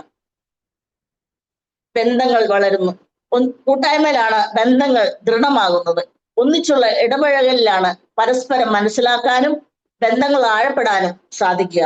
ഇത് പറയുമ്പോൾ സൗദി അറേബ്യയിലെ കൂട്ടായ്മ എനിക്ക് ഓർമ്മ വരുന്നു. പൊതുവെ ഒരു ഇൻട്രോവേർട്ട് ആയിരുന്ന ഞാൻ അധികം ആരോടും ഒരു ബന്ധവും വച്ചു പുലർത്താൻ അറിയില്ലായിരുന്നു. ഞാൻ എപ്പോഴും കൂട്ടായ്മയിൽ ചെന്നാൽ ഒരു മംഗോൾ കൊച്ചുണ്ടായിരുന്നു. അതിന്റെ കൂടെ പുറകിൽ എവിടെയെങ്കിലും സ്ഥാനം പിടിക്കും. ആരോടും സംസാരിക്കത്തില്ല, ഒന്നുമില്ലായിരുന്നു. പിന്നീട് കൂട്ടായ്മയിൽ പോയി എല്ലാവരോടും സംസാരിക്കാനും പെരുമാറാനും എല്ലാത്തിനും എന്നെ ആ കൂട്ടായ്മ എന്നെ സഹായിച്ചു. കൂട്ടായ്മ ജീവിതത്തിൽ അങ്ങനെ ഞാൻ സൗദിയിൽ വെച്ചാണ് കൂടുതൽ കൂട്ടായ്മ ജീവിതത്തിലേക്ക് കടന്നു ചെന്നത്. പങ്കുവയ്ക്കൽ വളരുന്നത് കൂട്ടായ്മയിലാണ്. സൗദിയിൽ വെച്ച ഒരു പാർക്കിൽ പോയപ്പോൾ ചെറിയൊരു കുഴിയിലകപ്പെട്ട എന്റെ കാലിൽ ഒരു പൊട്ടലുണ്ടാകുകയും ഏകദേശം 1 മാസത്തിലേറെ പ്ലാസ്റ്റർ ഇട്ട് റെസ്റ്റ് ചെയ്യേണ്ടി വന്നത് ഞാൻ ഓർക്കുന്നു. കൂട്ടായ്മയിലെ സഹോദരങ്ങൾ ഓരോരുത്തരായി ഓരോ ദിവസവും ഭക്ഷണങ്ങൾ കൊണ്ടുവന്ന് ഞങ്ങളുടെ ഫ്രിഡ്ജ് മുഴുവൻ നിറഞ്ഞു. അവസാനം അവരോട് ഇനി ഫ്രിഡ്ജ് കൊണ്ടുവരണ്ട എന്ന് പറയേണ്ടി വന്നു. പക്ഷെ ഞാൻ പറയുന്നതിന്റെ കാര്യം അത്ര സ്നേഹവും ആത്മാർത്ഥതയുമുള്ള ആളുകളായിരുന്നു. അങ്ങനെ കൂട്ടായ്മയിൽ അവരുടെ സ്നേഹം പങ്കുവയ്ക്കാനും അവരുടെ സഹകരണം കാണുവാനും ഞങ്ങൾക്ക് ഇടയായി. പരസ്പര വിശ്വാസവും സമർപ്പണവും ആഴപ്പെടുന്നത് കൂട്ടായ്മയിലാണ്. പരസ്പരമുള്ള വളർച്ച നടക്കുന്നു. തിരുത്തലുകൾ സാധ്യമാകുന്നു. നിസ്വാർത്ഥമായ പരസ്പര തിരുത്തലുകളും വളർത്തലുകളും ഉണ്ടാകുന്നത് ആത്മാർത്ഥതയുള്ള കൂട്ടായ്മയുടെ അടയാളമാണ്. വിസിയോയിൽ ഓരോ ഓൺലൈൻ പ്രോഗ്രാമിന് മുൻപ് ഒരു ട്രയൽ ഉണ്ട്. അതിൽ ഇതുപോലെ തിരുത്തലുകളും വളർത്തലുകളും സാധ്യമാകുന്നുണ്ട്. യഥാർത്ഥ കൂട്ടായ്മയുടെ അടയാളമാണത്. നമ്മുടെ പ്രാർത്ഥനാ ജീവിതത്തിലും ആധ്യാത്മിക ജീവിതത്തിന്റെ വിവിധ മേഖലകളിലും നമുക്ക് സംശയങ്ങളും പ്രതിസന്ധികളും ഒക്കെ ഉണ്ടാവുക സ്വാഭാവികമാണ്. എന്നാൽ ഒരു കൂട്ടായ്മയിലാണ് നാമെങ്കിൽ വളരെ എളുപ്പത്തിൽ പ്രാർത്ഥനാ ജീവിതത്തിൽ വളരാനും ഉത്തരങ്ങൾ കണ്ടെത്താനും നമുക്ക് കഴിയുന്നു. എഫേസ്യസ് 4:32 ക്രിസ്തു വഴി നിങ്ങളോട് ക്ഷമിച്ചതുപോലെ നിങ്ങളും പരസ്പരം ക്ഷമിച്ചും കരുണ കാണിച്ചും ഹൃദയാർദ്രതയോടെ പെരുമാറുവിൻ. 1 കൊരിന്ത്യർ 14:26 സഹോദരരെ ആകയാൽ എന്തു വേണം? നിങ്ങൾ സമ്മേളിക്കുമ്പോൾ ഓരോരുത്തർക്കും ഒരു സങ്കീർത്തനമോ സാരോപദേശമോ വെളിപാടോ ഭാഷയോ വ്യാഖ്യാനമോ ഉണ്ടായിരിക്കട്ടെ. ഇവയെല്ലാം ആത്മീയ ദൃഷ്ടത്തിനായി ഉപയോഗപ്പെടുത്തുകയും ചെയ്യട്ടെ. ശിഷ്യത്തിനുള്ള വളർച്ചയും രൂപീകരണവും കൂട്ടായ്മയിലാണ് സംഭവിക്കുന്നത്. ഈശോ ചെയ്തതും അതായിരുന്നു, നമ്മോട് ആവശ്യപ്പെടുന്നതും അതുതന്നെ. ആഴമായ ക്രിസ്തു അനുഭവത്തിൽ വളരാൻ നമ്മെ സഹായിക്കുന്നത് വ്യക്തിപരമായ പ്രാർത്ഥന, ദൈവവചന ധ്യാനം, കൗതുകാശയ ജീവിതത്തിൽ വളരുക, വേദനിക്കുന്നവരോട് ചേർന്ന് നിൽക്കുക, ദശാംശം പങ്കുവയ്ക്കുക, ആത്മീയ ശിക്ഷണത്തിൽ വളരുക. ഇതെല്ലാം ചെയ്യാൻ നമ്മെ സഹായിക്കുന്നത് ഒരു നല്ല കൂട്ടായ്മ ജീവിതമാണ്. പ്രത്യേകിച്ചും ദശാംശത്തെക്കുറിച്ച് പറയുമ്പോൾ ദശാംശം കൃത്യമായി മാറ്റിവെച്ച് നൽകുന്നതിന്റെ ഗുണവും ദശാംശം മാറ്റിവെക്കുന്നതിൽ മടി കാട്ടിയപ്പോൾ ജോലി മേഖലയിൽ വന്ന തളർച്ചയും ഉണ്ടാകുന്നത് കണ്ട് മനസ്സിലാക്കാൻ കഴിഞ്ഞ ഒരു കുടുംബമാണ് ഞങ്ങളുടേത്. ദശാംശമല്ല, നമ്മുടെ ആവശ്യത്തിൽ കവിഞ്ഞ് എന്തും മറ്റുള്ളവർക്ക് അവകാശപ്പെട്ടതാണെന്ന ബോധ്യത്തിലേക്ക് വളരാൻ മിസ്സിയോ കൂട്ടായ്മ ഞങ്ങളെ സഹായിച്ചു. 1 യോഹന്നാൻ 1:3 ഞങ്ങൾ കാണുകയും കേൾക്കുകയും ചെയ്ത് നിങ്ങളെയും ഞങ്ങൾ അറിയിക്കുന്നു. ഞങ്ങളുമായി നിങ്ങൾക്കും കൂട്ടായ്മ ഉണ്ടാകുന്നതിനാണ് ഞങ്ങൾ ഇത് പ്രഘോഷിക്കുന്നത്. ഞങ്ങളുടെ കൂട്ടായ്മയാകട്ടെ പിതാവിനോടും അവിടുത്തെ പുത്രനായ യേശു ക്രിസ്തുവിനോടുമാണ്. ഒറ്റയ്ക്ക് വളരാനാകുകയില്ല, ഒരുമിച്ചേ വളരാനാകൂ. വിശുദ്ധ ജോൺ പോൾ രണ്ടാമൻ മാർപ്പാപ്പയുടെ അപ്പസ്തോല പ്രബോധനത്തിൽ നോവോ മിലിയനിയോയിൽ ഇങ്ങനെ കാണുന്നു: കൂട്ടായ്മയുടെ ആത്മീയത എന്നാൽ സഹോദരി സഹോദരന്മാർ തമ്മിൽ പരസ്പരം ഹൃദയത്തിൽ ഇടം നൽകിക്കൊണ്ടും പരസ്പരം ഭാരം വഹിച്ചുകൊണ്ട് മുന്നേറുക എന്നാണ് അർത്ഥമാക്കുന്നത്. നമ്മിൽ വസിക്കുന്ന ത്രിത്വത്തെക്കുറിച്ചുള്ള ഹൃദയത്തിന്റെ ധ്യാനവും ത്രിത്വത്തിന്റെ പ്രകാശം മറ്റുള്ളവരുടെ മുഖത്ത് ദർശിക്കാനുമുള്ള ഉൾക്കാഴ്ചയും നമ്മിൽ അടങ്ങിയിരിക്കുന്നു. മിസ്റ്റർ ഫ്രാൻസിസ് മാർപ്പാപ്പയുടെ സുവിശേഷത്തിന്റെ ആനന്ദം എന്ന അപ്പസ്തോല പ്രബോധനത്തിൽ പറയുന്നു: ഇടവക അതിന്റെ എല്ലാ പ്രവർത്തനങ്ങളിലും അതിലെ അംഗങ്ങളെ സുവിശേഷവൽക്കരണ കർത്താവാകുവാൻ പ്രോത്സാഹിപ്പിക്കുകയും പരിശീലിപ്പിക്കുകയും ചെയ്യുന്നു. ദാഹിക്കുന്നവർ തങ്ങളുടെ യാഥാമധ്യേ പാനം ചെയ്യുന്നതിനായി അണയുന്ന പുണ്യ സങ്കേതവും നിരന്തരമായ പ്രേക്ഷിത പ്രവർത്തനങ്ങളുടെ കേന്ദ്രവുമായ സമൂഹങ്ങളുടെ സമൂഹമാണ് ഇടവക. നമ്മുടെ ഓരോ ഇടവകയും വിചാരിച്ചാൽ നമ്മുടെ ഇടവകയുടെ അതിർത്തിക്കുള്ളിൽ ഒരാൾ പട്ടിണി കിടക്കില്ലെന്ന് ഉറപ്പുവരുത്താൻ കഴിയും. അത്തരത്തിലുള്ള ഇടവക കൂട്ടായ്മ ശക്തമായ സാക്ഷ്യമായിരിക്കും ലോകത്തിന് നൽകുക.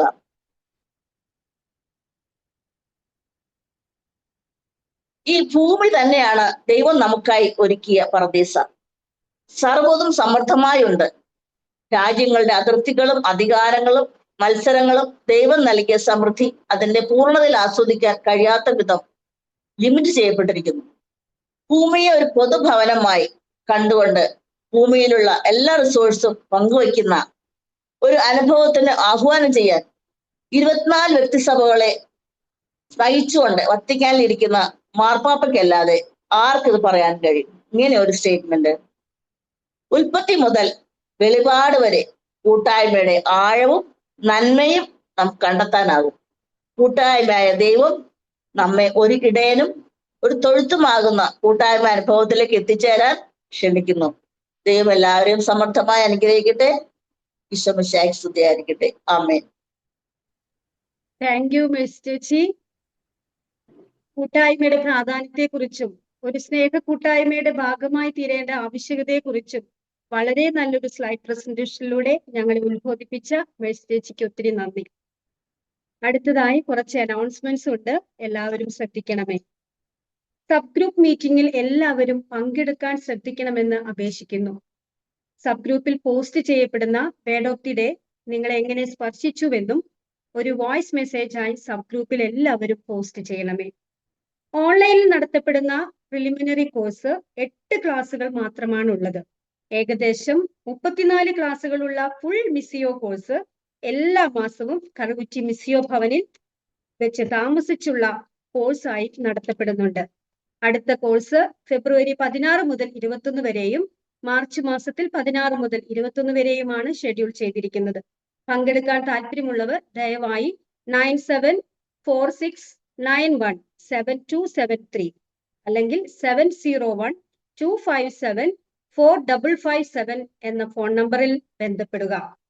നിങ്ങളുടെ ഇടവകകളിലും കുടുംബ യൂണിറ്റ് നേതൃത്വങ്ങൾക്കും മത അധ്യാപകർക്കും ഒക്കെയായി മിസിയോ ഫുൾ കോഴ്സ് വികാരിയച്ഛന്മാരുടെ അനുവാദത്തോടെ സംഘടിപ്പിച്ചാൽ മിസിയോ ടീം അവിടെ വന്ന് കോഴ്സ് നടത്തി തരുന്നതാണെന്ന് സ്നേഹപൂർവ്വം അറിയിക്കുന്നു.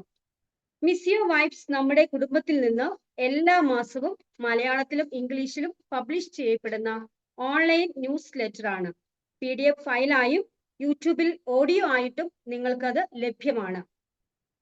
നമ്മളൊരു മിഷനാണെന്ന ബോധ്യം നൽകാൻ ഉതകുന്ന തരത്തിലുള്ളതാണ് അതിലെ എല്ലാ ലേഖനങ്ങളും. ആയതിനാൽ എല്ലാവരും അത് വായിക്കാൻ പരിശ്രമിക്കണമേ. നമുക്കൊരു ഓൺലൈൻ ഇന്റർസെഷൻ പ്രയർ ഗ്രൂപ്പ് എല്ലാ ദിവസവും ഉച്ചയ്ക്ക് 2 മുതൽ 3 മണി വരെ നടത്തപ്പെടുന്നുണ്ട്. അതിൽ പങ്കുചേരാൻ ആഗ്രഹിക്കുന്നവർ ഗ്രൂപ്പ് മെന്റേഴ്സിനെ അറിയിക്കുക. അനോണിമസ് ആയ ഒരു മെസ്സേജുകൾക്കും ആരും റെസ്പോണ്ട് ചെയ്യരുത്. മിസിയോ കുടുംബത്തിൽ നിന്നും പണസംബന്ധമായ ഒരു കാര്യത്തിനും ആരും നിങ്ങളെ വിളിക്കുകയില്ല. അത്തരം കോളുകളോ മെസ്സേജുകളോ ലഭിച്ചാൽ ഉത്തരവാദിത്തപ്പെട്ടവരെ ഉടനെ വിവരം അറിയിക്കുകയും നമ്പർ ബ്ലോക്ക് ചെയ്യുകയും ചെയ്യണമെന്ന് അറിയിക്കുന്നു. ഇംഗ്ലീഷിലും ഹിന്ദിയിലുമുള്ള കോഴ്സ് നടത്താൻ നമ്മുടെ മിസിയോ റിസോഴ്സ് ടീം റെഡിയാണ്.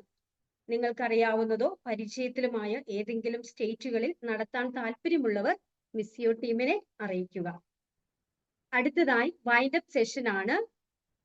മിസിയോ പ്രിലിമിനറി കോഴ്സിന്റെ വിജയത്തിനായി നിരന്തരം പ്രാർത്ഥിക്കുകയും അതിനായി എല്ലാവരെയും ഒരുക്കുകയും ചെയ്യുന്ന പ്രൊഫസർ CC ആലിസുകുട്ടി ആലിസമ്മച്ചിയാണ് വൈൻഡപ്പ് സെഷൻ ചെയ്യുന്നത്. അമ്മച്ചിയെ ഏറെ സന്തോഷത്തോടെ ക്ഷണിക്കുന്നു. Thank you, Sina. Thank you very much. That's great. നമ്മള് ചിന്തിക്കുന്ന നമുക്കറിയാം കൂട്ടായ്മയെ കുറിച്ചാണല്ലോ. ഇതെല്ലാം ഇതുവരെ നമ്മൾ കേട്ടുകൊണ്ടിരുന്നതും പറഞ്ഞു കേട്ടതും ഒക്കെ ഇതിലേക്കായിരുന്നു നമ്മൾ നയിക്കുന്നത്. ഈശോ ഒരിക്കൽ പറഞ്ഞു ഓർക്കുന്നുണ്ടല്ലോ, ഞാനും എൻ്റെ പിതാവും ഒന്നായിരിക്കുന്നത് പോലെ നിങ്ങൾ ഒന്നായിരിക്കണം. എൻ്റെ പിതാവ് എന്നെ സ്നേഹിച്ച പോലെ ഞാൻ നിങ്ങളെ സ്നേഹിച്ചു, അതുപോലെ ഞാൻ നിങ്ങളെ സ്നേഹിച്ച പോലെ നിങ്ങൾ പരസ്പരം സ്നേഹിക്കണം. അപ്പം എല്ലാ കാര്യങ്ങളെല്ലാം പറഞ്ഞിട്ട് അവസാനമായിട്ട് ഞാനൊരു പുതിയ പ്രമാണം തരുന്നു എന്ന് പറഞ്ഞാണല്ലോ ഈ സ്നേഹത്തിന്റെ പ്രമാണം തരുന്നത്.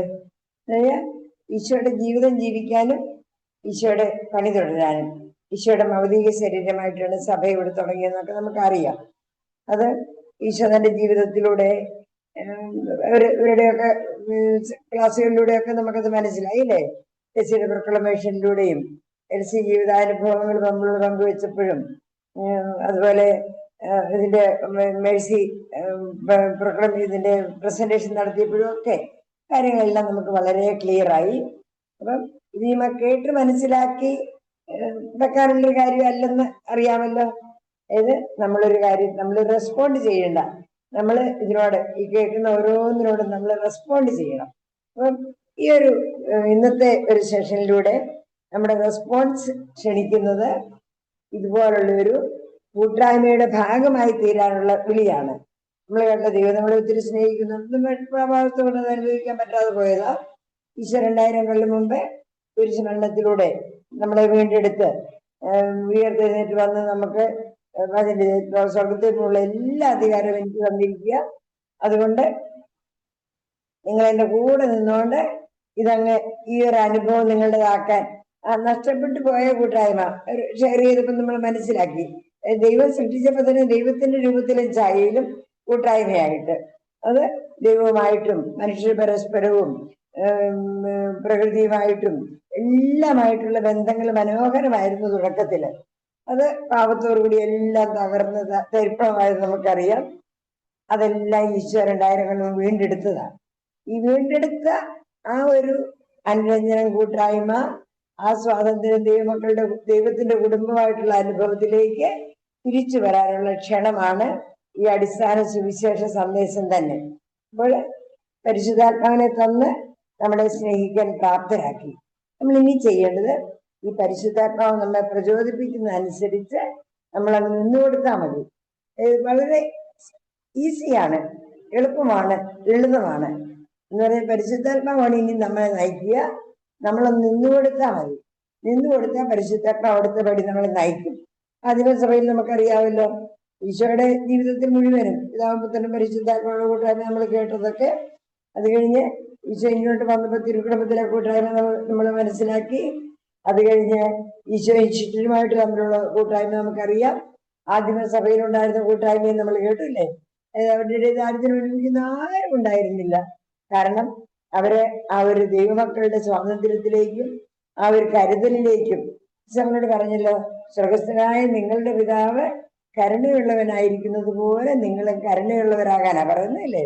എല്ലാവരുമായിട്ടും ആ ഒരു കാരുണ്യത്തോടെ ഒരു പങ്കുവെക്കലിലേക്ക് ആദിമസഭ കടന്നു വന്നതും പിന്നെ അവർ പറഞ്ഞു ഇതെല്ലാം കൂട്ടായ്മ കൂട്ടായ്മ കൂട്ടായ്മ, കുടുംബം കൂട്ടായ്മയാണ്, ഇടവക കൂട്ടായ്മയാണ്, സഭ മുഴുവൻ കൂട്ടായ്മയാണ്, കൂട്ടായ്മയുടെ കൂട്ടായ്മയാണ്, ലോകം മുഴുവനും അങ്ങനെ ആദിയിലെ പോലെ ദൈവവും മനുഷ്യരും പ്രകൃതി എല്ലാം കൂട്ടായ്മയില്. നമ്മൾ ഓരോരുത്തരും ഇന്ന് നമ്മുടെ ഭാഗത്തു നിന്ന് ചെയ്യേണ്ട ഒരു കാര്യമുണ്ട്. ഈ പരിശുദ്ധാത്മാവ് നമ്മെ പ്രചോദിപ്പിക്കുന്ന അനുസരിച്ച് നമ്മുടെ ചുറ്റും ഫിലിപ്പോസിനോട് ഈശോ പറഞ്ഞ കാര്യമൊക്കെ അവർ പറഞ്ഞല്ലോ. നമ്മള് പിതാവിനെ കാണിച്ചു തരണമെന്ന് പറഞ്ഞപ്പോ പറഞ്ഞു എന്നെ കാണുന്നവൻ പിതാവിനെ കാണുന്നു. അപ്പൊ നമ്മളെ കാണുന്നവർക്ക് ഈശോയെ, പിതാവിനെ, ഈ കൂട്ടായ്മ കാണാൻ സാധിക്കത്തക്ക രീതിയിൽ നമ്മുടെ ജീവിതം മുഴുവനും മറ്റുള്ളവരെയും ഈ കൂട്ടായ്മയിൽ കൊണ്ടുവരുന്നൊരു കൂട്ടായ്മയാകണം. അങ്ങനെ കൂട്ടായ്മയിൽ നമ്മൾ വളരുകയും മറ്റുള്ളവരെ വളർത്തുകയൊക്കെ ചെയ്യണമെന്നൊക്കെ പറഞ്ഞല്ലോ. ഇത് വേറെ ലക്ഷ്യത്തിന് വേണ്ടിയാ കേട്ടോ. ഇതിനെല്ലാം ഫൈനൽ ലക്ഷ്യം നമ്മൾ അടുത്ത ആഴ്ചയൊക്കെ കേൾക്കും. ഇത് ഈ കൂട്ടായ്മയായിട്ട് വളർന്നാലേ അതിലേക്ക് നമുക്ക് വരാൻ പറ്റുള്ളൂ. അപ്പൊ നമുക്കൊന്ന് നോക്കുന്നത് നല്ലതാ. ഇപ്പം ആ ഒരു കൂട്ടായ്മ തുടക്കം മുതലേ നമ്മൾ കേട്ടതാണ്.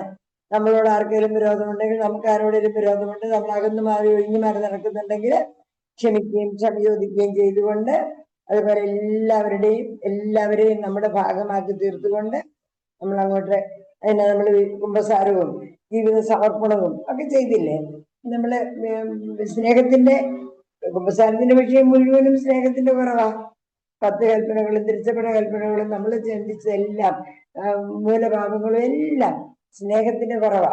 അത് എല്ലാം അതുകൊണ്ട് ഈശോ പറഞ്ഞ് ഞാൻ അവസാനം നിങ്ങൾക്ക് ഒരു പ്രമാണം തരുന്നെന്ന് പറഞ്ഞത് ന്യൂ കമാൻഡ്മെന്റ് സ്നേഹത്തിന്റെ. അതിലേക്ക് വരാന് നമുക്കൊക്കെ ഇതുപോലെ ഒരു കൂട്ടായ്മയുടെ ഭാഗമാകാം.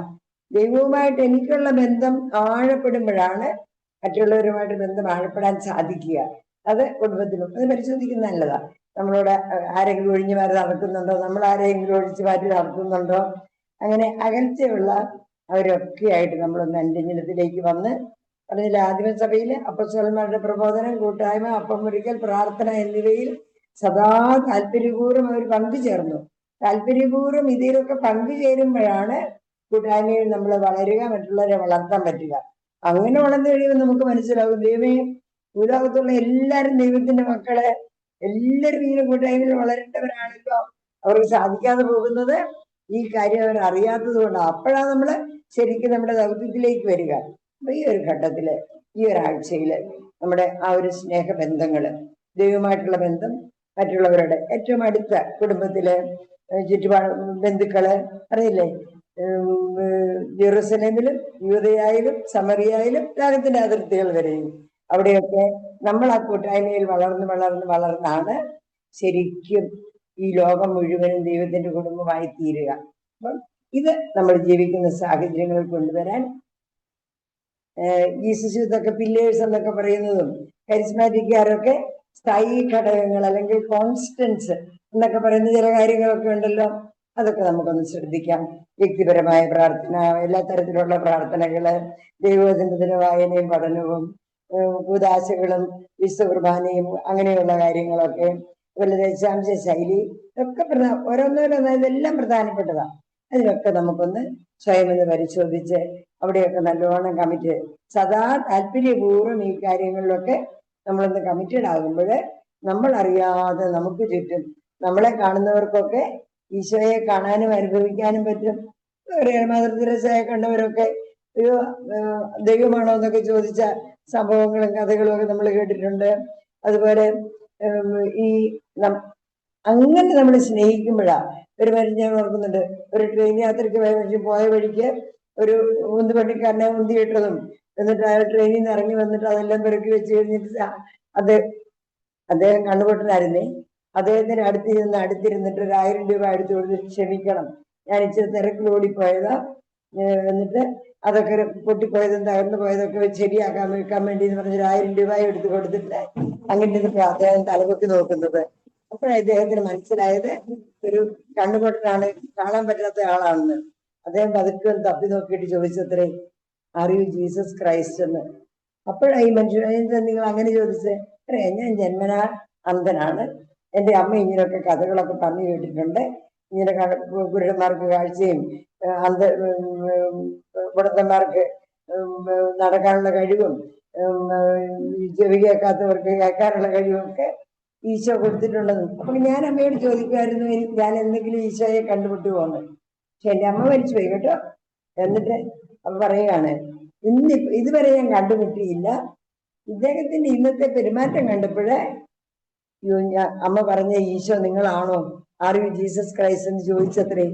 നമ്മുടെയൊക്കെ ജീവിതത്തിലും നമ്മുടെ പെരുമാറ്റങ്ങള് ഇതുപോലുള്ള ആ കൂട്ടായ്മയിൽ നമ്മൾ വളരുമ്പോൾ നമ്മളെ കാണുന്നവർ ഫിലിപ്പോസിനോട് ഈശോ പറഞ്ഞതുപോലെ, എന്നെ കാണുന്നവൻ പിതാവിനെ കാണുന്നത് പറഞ്ഞതുപോലെ നമ്മളുടെ വ്യക്തിപരമായിട്ടും നമ്മുടെ കുടുംബമായിട്ടും നമ്മുടെ കൂട്ടായ്മയായിട്ടും നമ്മളെ പരിചയപ്പെടുന്നവർക്കൊക്കെ ഈശോയെ കാണാനും അറിയാനും ഒക്കെ സാധിക്കും. അപ്പൊ അതിനൊക്കെ ഒരു ജീവിതം നയിക്കുന്നതിന് നമുക്ക് ബോധപൂർവം ഒരു കമ്മിറ്റ്മെന്റ്, ഒരു സമർപ്പണം, താല്പര്യപൂർവ്വം ചില കാര്യങ്ങൾ ചെയ്യാൻ നമുക്ക് ശ്രദ്ധിക്കാം. അങ്ങനെ ചെയ്യുമ്പോൾ സ്വയം വളരാനും മറ്റുള്ളവരെ വളർത്താനും അങ്ങനെ ദൈവ കുടുംബമായിട്ട് വളരാനും ഈ ലോകത്തിൽ ഈശോയുടെ സാന്നിധ്യവും ഈശോയുടെ ദൗത്യം നിറവേറ്റുന്നവരുമായി തീരാൻ നമുക്ക് സാധിക്കും. നമ്മൾ നമ്മുടെ ഭാഗത്തു നിന്ന് തീരുമാനം എടുത്തുകൊണ്ട് അർപ്പിതരാകാം. ദൈവം നമ്മെ എല്ലാവരെയും അനുഗ്രഹിക്കട്ടെ. അടുത്ത ആഴ്ച ഇതൊക്കെ എന്തിനായിരുന്നു എന്നുള്ള കാര്യം നമ്മൾ കേൾക്കും. നമ്മുടെ ഭാഗം ഇതൊക്കെ ചെയ്താലേ അത് ചെയ്യാൻ നമുക്ക് പറ്റുള്ളൂ. ദൈവം നമ്മളെ എല്ലാവരെയും സമൃദ്ധമായിട്ട് അനുഗ്രഹിക്കട്ടെ. ആമേൻ. താങ്ക് യു അലിസമ്മച്ചി. ഷോർട്ട് ആൻഡ് സ്വീറ്റ് ആയി കൂട്ടായ്മയെ കുറിച്ച് നല്ലൊരു വൈൻഡപ്പ് സെഷൻ നടത്തിയ അലിസമ്മച്ചിക്ക് ഒത്തിരി നന്ദി. Next final blessing and message ആണ്. സമാപന ആശീർവാദവും സന്ദേശവും നൽകുന്നതിനായി ഫാദർ ജോമോൻ തക്കടിക്കുന്നേൽ CSSR അച്ഛൻ നമ്മോടൊപ്പം ഉണ്ട്. ഏറെ സ്നേഹത്തോടെ അച്ഛനെ ക്ഷണിക്കുന്നു. ഹലോ, കേൾക്കാമോ? കേൾക്കാം അച്ഛാ, കേൾക്കാൻ പറ്റുന്നു? കേൾക്കാം. ഈശോമിശിഹായ്ക്ക് സ്തുതിയായിരിക്കട്ടെ. സ്നേഹം നിറഞ്ഞവരെ, നമ്മള് കൂട്ടായ്മയെ കുറിച്ച് ഇങ്ങനെ ഏകദേശം 1 മണിക്കൂറോളമായിട്ട് നമ്മളിങ്ങനെ പലരിലൂടെയും നമ്മളിങ്ങനെ ശ്രവിച്ചുകൊണ്ടിരിക്കുകയായിരുന്നു. അപ്പൊ ഇത് തന്നെ നമ്മുടെ ഈ മിസ്സിയോ അത് തന്നെ ഒരു കൂട്ടായ്മയാണ്. ഒരുപക്ഷെ നമ്മള് ലോകത്തിന്റെ പല ഭാഗങ്ങളിൽ ഇരുന്നു കൊണ്ട് ഈ ഓൺലൈൻ പ്ലാറ്റ്ഫോമിലൂടെ നമ്മൾ ഒരു കുടുംബമായിട്ട് അല്ലെങ്കിൽ ഒരു കൂട്ടായ്മയായിട്ട് ഒന്നു ചേർന്നിരിക്കുക. അപ്പം ഈ കൂട്ടായ്മയ്ക്ക് പിന്നെ വേറൊരു പ്രത്യേകിച്ച് ഉദാഹരണം പറയേണ്ടതിന്റെ ആവശ്യമുണ്ടെന്ന് എനിക്ക് തോന്നുന്നില്ല. കാരണം നമ്മുടെ ഈ ഒരു കൂട്ടായ്മ തന്നെ, കാരണം ലോകത്തിന്റെ പല ഭാഗങ്ങളിലുള്ളവര് ഒന്നു ചേർന്ന് നമുക്ക് ഒരുപക്ഷെ നമുക്ക് ആരെയും തന്നെ അറിയത്തില്ല, പരസ്പരം എവിടെയുള്ളവരാണ് എങ്ങനെയുള്ളവരാണ് ഒന്നും അറിയത്തില്ല. പക്ഷെ ഈ ഒരു കൂട്ടായ്മയുടെ ഭാഗമായിട്ട് നമ്മൾ ഇരിക്കുമ്പോൾ നമ്മൾ ആ ഒരു കൂട്ടായ്മയുടെ പങ്കുകാരാകുകയാണ്. നമ്മൾക്ക് പറയാനുള്ളത് നമ്മൾ പറയുന്നു, നമ്മളെ ശ്രവിക്കുന്നു, അതനുസരിച്ച് അവരുടെ ജീവിതത്തിൽ മാറ്റങ്ങൾ വരുന്നു. അപ്പം നമ്മൾ മൂലം മറ്റുള്ളവരുടെ ജീവിതത്തിൽ ഒരു മാറ്റങ്ങൾ വരുത്താനായിട്ട് ഈ കൂട്ടായ്മ എപ്പോഴും സഹായമാകുകയാണ്. സ്നേഹം നിറഞ്ഞവരെ, നമ്മൾ കൂട്ടായ്മയെ കുറിച്ച് ചിന്തിക്കുമ്പോൾ പ്രധാനമായിട്ടും ഓൾറെഡി പറഞ്ഞു കഴിഞ്ഞു. പെട്ടെന്ന് നമ്മുടെ മനസ്സിലേക്ക് കടന്നു വരുന്നത് പിതാവും പുത്രനും പരിശുദ്ധാത്മാവുമായ ആ ഒരു വലിയ കൂട്ടായ്മ. പിന്നെ നമ്മൾ കാണുക നസ്രത്തിലെ തിരുക്കുടുംബമാകുന്ന കൂട്ടായ്മ. വീണ്ടും നമുക്ക് വചനവുമായിട്ട് ബന്ധിപ്പിച്ച് നോക്കുമ്പോൾ നമുക്ക് പെട്ടെന്ന് കൂട്ടായ്മ എന്ന് പറയുമ്പോൾ ഓടിയെത്തുക അപ്പസ്തോലന്മാരുടെ പ്രവർത്തനം 2-ാം അധ്യായം അതിന്റെ 42-ാമത്തെ തിരുവചനത്തിൽ ഇപ്രകാരം പറയുന്നുണ്ട്: അപ്പസ്തോലന്മാരുടെ പ്രബോധനം, കൂട്ടായ്മ, അപ്പം മുറിക്കല്, പ്രാർത്ഥന എന്നിവയില് സദാ താല്പര്യപൂർവം പങ്കുചേർന്നു. അപ്പൊ അതൊരു വലിയൊരു കൂട്ടായ്മയുടെ ഭാഗമാണ്. ആ കൂട്ടായ്മയിൽ പല കാര്യങ്ങളാണ് നടക്കുന്നത്. പ്രബോധനമുണ്ട്, നമ്മളെ പഠിപ്പിക്കുന്നുണ്ട്. വീണ്ടും കുർബാനയാകുന്ന അപ്പം മുറിക്കൽ നടക്കുന്നുണ്ട്. പ്രാർത്ഥനയുണ്ട്, ഒരുമിച്ച് പ്രാർത്ഥിക്കുന്നു. എല്ലാം അതിനകത്ത് കടന്നു വരുന്നുണ്ട്. അപ്പൊ അവിടെയൊക്കെ നമുക്ക് കാണാനായിട്ട് സാധിക്കുക എന്തെന്ന് ചോദിച്ചു കഴിഞ്ഞാൽ, നമ്മളവിടെ ഒരു വിശ്വാസം നമ്മൾ പങ്കുവയ്ക്കുന്നുണ്ട്. പ്രാർത്ഥനയിലൂടെ നമ്മളൊരു ബലം നമ്മൾ മറ്റുള്ളവർക്ക് കൊടുക്കുന്നു. അപ്പം തന്നെ നമ്മൾ പരസ്പരം സഹായിക്കുവാനായിട്ടുള്ള ഒരു കരുതൽ ഉണ്ടാകുവാനായിട്ട് ഈ കൂട്ടായ്മയ്ക്ക് സാധിക്കുന്നു. ഇപ്പൊ നമ്മൾ നോക്കുകയാണെങ്കിൽ പലയിടത്തും നമ്മൾ കാണാനായിട്ട് സാധിക്കും. ഈ ആലൂമി കൂട്ടായ്മയുണ്ട്, ഫേസ്ബുക്ക് കൂട്ടായ്മയുണ്ട്, വാട്സപ്പ് കൂട്ടായ്മയുണ്ട്. അങ്ങനെ പല തരത്തിലുള്ള കൂട്ടായ്മകൾ, ഇപ്പം പേര് പറഞ്ഞാൽ എങ്ങനെയൊക്കെയാണെന്ന് പറയാൻ പറ്റില്ല, പല പേരുകൾ ഇങ്ങനെ വന്നുകൊണ്ടേയിരിക്കും. അപ്പൊ അതിന്റെ എല്ലാം അവസാനം നമ്മൾ കാണുക കൂട്ടായ്മ കൂട്ടായ്മ കൂട്ടായ്മ എന്നാണ്. അപ്പൊ അതിന്റെയൊക്കെ അർത്ഥം എന്ന് പറയുന്നതും അതിനകത്ത് അതിന്റെ ഒരു കാര്യം എന്ന് പറയുന്നതും പരസ്പരം സഹായിക്കുക, പരസ്പരം ഒരു സേവനം നടത്തുക. അപ്പൊ നമ്മളെ സംബന്ധിച്ചിടത്തോളം ഈ കൂട്ടായ്മ എന്ന് പറയുക ക്രിസ്തുവില് ഒന്നായിക്കൊണ്ട് നമ്മുടെ സഹോദരങ്ങളുടെ ആവശ്യങ്ങൾ കണ്ടറിഞ്ഞ് അവരോടൊപ്പമായിരിക്കുക എന്നുള്ളതാണ്. പണ്ടൊക്കെ നമുക്കറിയായിരുന്നു നമ്മുടെ തൊട്ടടുത്ത വീട്ടിൽ എന്തെങ്കിലും സംഭവിച്ചു കഴിഞ്ഞാൽ അത് അവിടെ എന്താണ് നടക്കുന്നതെന്ന് നമുക്കറിയാമായിരുന്നു. കാരണം ഒരു കുടുംബമായിട്ട് അവിടെ മതിൽക്കെട്ടുകളൊന്നും ഇല്ലായിരുന്നു. ഒരു കുടുംബമായിട്ട് നമ്മളെല്ലാവരും ഒന്നു ചേർന്ന് നടന്നിരുന്ന ഒരു കാലം. പക്ഷെ ഇന്ന് സ്വന്തം വീട്ടിൽ എന്താണ് സംഭവിക്കുന്നതെന്ന് പോലും അറിയത്തില്ലാത്ത, ആ ഒരു കൂട്ടായ്മ ഇല്ലാത്ത ഒരു സ്ഥിതിവിശേഷത്തിലേക്ക് പോയിരിക്കുകയാണ്. പലരും മൊബൈൽ ഫോണിലായിരിക്കാം, സ്വന്തം വീട്ടിൽ എന്താണ് സംഭവിക്കുന്നതെന്ന് പോലും പലപ്പോഴും അറിയുന്നുണ്ടാവില്ല. അതുകൊണ്ടൊക്കെയാണ് ചില സമയത്തൊക്കെ നമ്മൾ ഈ വീഡിയോ ഒക്കെ കാണുമ്പോൾ അതിനകത്ത് കേൾക്കാനായിട്ട് സാധിക്കും, ഇന്ന് ഇവിടെ എന്താണ് സംഭവിച്ചതെന്ന്. കാരണം അന്ന് ഒന്നെങ്കിൽ ഫോണിന് എന്തെങ്കിലും കംപ്ലൈന്റ് ആകുമ്പോഴായിരിക്കും വീട്ടിൽ എന്തൊക്കെയാണ് നടക്കുന്നതെന്നുള്ള തമാശ രൂപത്തിൽ പല വീഡിയോകളും നമ്മൾ കാണുന്നുണ്ട്. അപ്പൊ അതൊക്കെ അപ്പൊ നമ്മളൊന്ന് ആലോചിക്കുക, അത് എത്രമാത്രം നമ്മളൊരു മാറ്റം നമ്മുടെ ജീവിതത്തിൽ നമ്മുടെയൊക്കെ സമൂഹത്തിൽ സംഭവിച്ചിട്ടുള്ളൂ എന്നുള്ളതാണ്. ഇപ്പോൾ പല വീടുകളാണെങ്കിലും അതിലും മതിൽക്കെട്ടിനുള്ളിലായിക്കൊണ്ട് അപ്പുറത്ത് എന്താണ് സംഭവിക്കുന്നത് ഇപ്പുറത്ത് എന്താണ് സംഭവിക്കുന്നത് ഒരു അറിവുമില്ലാത്ത, ഇപ്പൊ കൂട്ടായ്മ കുറെയൊക്കെ കുറഞ്ഞു വരുന്നുണ്ടോ എന്നുള്ള ഒരു സംശയമുണ്ട്. അപ്പൊ അങ്ങനെ ഒരു സാഹചര്യത്തിലാണ് നമ്മൾ ഈ കൂട്ടായ്മയെ കുറിച്ച് കൂടുതലായിട്ട് ആഴത്തിൽ നമ്മളിപ്പം ഈ ദിവസങ്ങളിൽ അല്ലെങ്കിൽ ഇന്ന് നമ്മൾ ധ്യാനിക്കുന്നത്. ഈ ധ്യാനിക്കുന്നതിനോടൊപ്പം തന്നെ ഇത് നമ്മുടെ ജീവിതത്തിൽ പ്രാവർത്തികമാക്കുവാനായിട്ട് നമുക്ക് സാധിക്കണം. ഇപ്പൊ ക്രിസ്തുവില് ഒന്നായി തീർന്നുകൊണ്ട്, ക്രിസ്തുവിനോട് ചേർന്ന് നിന്നുകൊണ്ട് മുന്നോട്ട് പോകാനായിട്ട് നമുക്ക് സാധിക്കണം. നമ്മുടെ ഇപ്പം പറഞ്ഞു കഴിഞ്ഞു, ഇടവകയാകുന്ന ഒരു കൂട്ടായ്മയുണ്ട്, പിന്നെ അയൽക്കാരാകുന്ന കൂട്ടായ്മ, സുഹൃത്ത് ബന്ധങ്ങളാകുന്ന കൂട്ടായ്മ. ഇപ്പൊ ഇടവകയാകുന്ന കൂട്ടായ്മയിലൊക്കെ ഈ കൂട്ടായ്മയുടെ ശക്തി എന്താണെന്ന് നമുക്ക് മനസ്സിലാക്കാനായിട്ട് സാധിക്കും. ഈ കൂട്ടായ്മ എന്ന് പറയുന്നത് ഒരു വലിയൊരു ശക്തിയാണ് ഇടവകയെ സംബന്ധിച്ചിടത്തോളം. കാരണം ഈ ഇടവകയിലൊക്കെ എന്തെങ്കിലുമൊക്കെ ഒരു പ്രോഗ്രാം നടക്കുന്നത്, പെരുന്നാളായിക്കോട്ടെ, അല്ലെങ്കിൽ ഒരു ഇടവക അല്ലെങ്കിൽ പള്ളിപണി ആയിക്കോട്ടെ, അല്ലെങ്കിൽ മറ്റെന്ത് ആഘോഷങ്ങളായിക്കോട്ടെ, അല്ലെങ്കിൽ ഇപ്പം ധ്യാനമായിക്കോട്ടെ, എന്തിനാണെങ്കിലും ആ ഒരു ഇടവകയുടെ ശക്തി നമുക്ക് കാണാനായിട്ട് സാധിക്കുക. ഇടവകാംഗങ്ങൾ എല്ലാവരും ഏക മനസ്സോടെ ഒന്നു ചേരുമ്പോഴാണ്. അപ്പൊ അവിടെയൊക്കെ നമുക്ക് ഈ കൂട്ടായ്മയെ കുറിച്ച് നമുക്ക് കൂടുതലായിട്ട് കാണാനായിട്ട് സാധിക്കും. അതുപോലെ തന്നെ ആ കൂട്ടായ്മയിൽ നമുക്ക് പിന്നെ കാണാനായിട്ട് സാധിക്കും ഒരു സ്നേഹമുണ്ട്, ഒരു പങ്കുവെപ്പലുണ്ട്. അപ്പൊ എന്തെങ്കിലും ഒരു കുറവുണ്ടായി കഴിഞ്ഞാൽ വീണ്ടും ഓടിയെത്താനായിട്ടും സഹകരിക്കുവാനൊക്കെ ആയിട്ട് അങ്ങനെ ആ ഒരു കൂട്ടായ്മ എപ്പോഴും. അപ്പൊ ആ കൂട്ടായ്മയുടെ എല്ലാം സ്രോതസ് അല്ലെങ്കിൽ ശക്തി എന്ന് പറയുന്നത് ഈശോയാണ്. ക്രിസ്തുവില് ആ ഒരു ഐക്യം ഉള്ളതുകൊണ്ടാണ് നമ്മളെല്ലാവരും ഈ ഒന്നു ചേർന്ന് ഈ കൂട്ടായ്മയുടെ ഭാഗമായിട്ട് നമ്മുടെ വിശ്വാസം പങ്കുവെച്ചുകൊണ്ട് ഒന്നിച്ച് പ്രാർത്ഥിച്ച് ആത്മാവിന്റെ വലിയ അഭിഷേകത്തിലൂടെ നമ്മളെ തന്നെ വിശുദ്ധിയിലേക്ക് നയിക്കുന്നത്. അപ്പൊ ഈ കൂട്ടായ്മയും നമ്മളെ വിശുദ്ധിയിലേക്ക് നയിക്കാനായിട്ടുള്ള ഒരു കാരണമാണ്. അപ്പൊ സ്നേഹം നിറഞ്ഞവരെ, ഓരോ ദിവസവും ഈ കൂട്ടായ്മ എന്താണെന്ന് തിരിച്ചറിഞ്ഞുകൊണ്ട് ആ കൂട്ടായ്മയെ ശക്തിപ്പെടുത്തിക്കൊണ്ട് കൂടുതൽ വിശ്വാസത്തോടെ നമ്മുടെ വിശ്വാസം പങ്കുവെച്ചുകൊണ്ട് പ്രാർത്ഥനയിൽ അധിഷ്ഠിതമായി മറ്റുള്ളവരെ സഹായിച്ചുകൊണ്ട് മുന്നോട്ട് പോകാനായിട്ട് നമുക്ക് പരിശ്രമിക്കാം. കൂട്ടായ്മയിലുള്ള ഈ മിസ്സിയോ കുടുംബത്തിനെ എല്ലാവരും തലകുനിച്ച് ആശീർവാദം സ്വീകരിക്കാനായിട്ട് നമുക്ക് ഒരുങ്ങാം. നമ്മുടെ കർത്താവ് ഈശോ മിശിഹായുടെ കൃപയും പിതാവായ ദൈവത്തിന്റെ സ്നേഹവും പരിശുദ്ധാത്മാവിന്റെ സംസർഗവും ഈ മിസ്സിയോ കൂട്ടായ്മയിലും ഈ കൂട്ടായ്മയിൽ പങ്കെടുക്കുന്ന ഓരോ വ്യക്തികളെയും അവരുടെ ഭവനങ്ങളിലുള്ള ഓരോ അംഗങ്ങളുടെ മേലും ഉണ്ടാകുമാറാകട്ടെ, ഇപ്പോഴും എപ്പോഴും എന്നേക്കും. ആമേൻ. താങ്ക് യു അച്ഛ.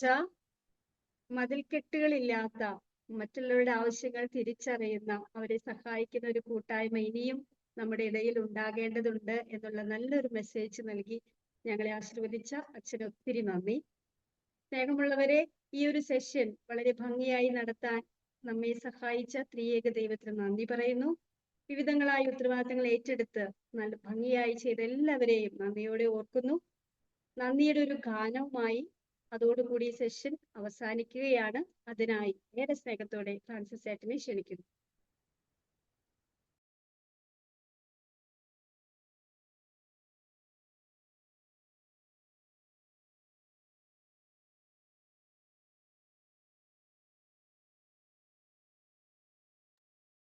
ഫ്രാൻസിസ് ഏട്ടാ.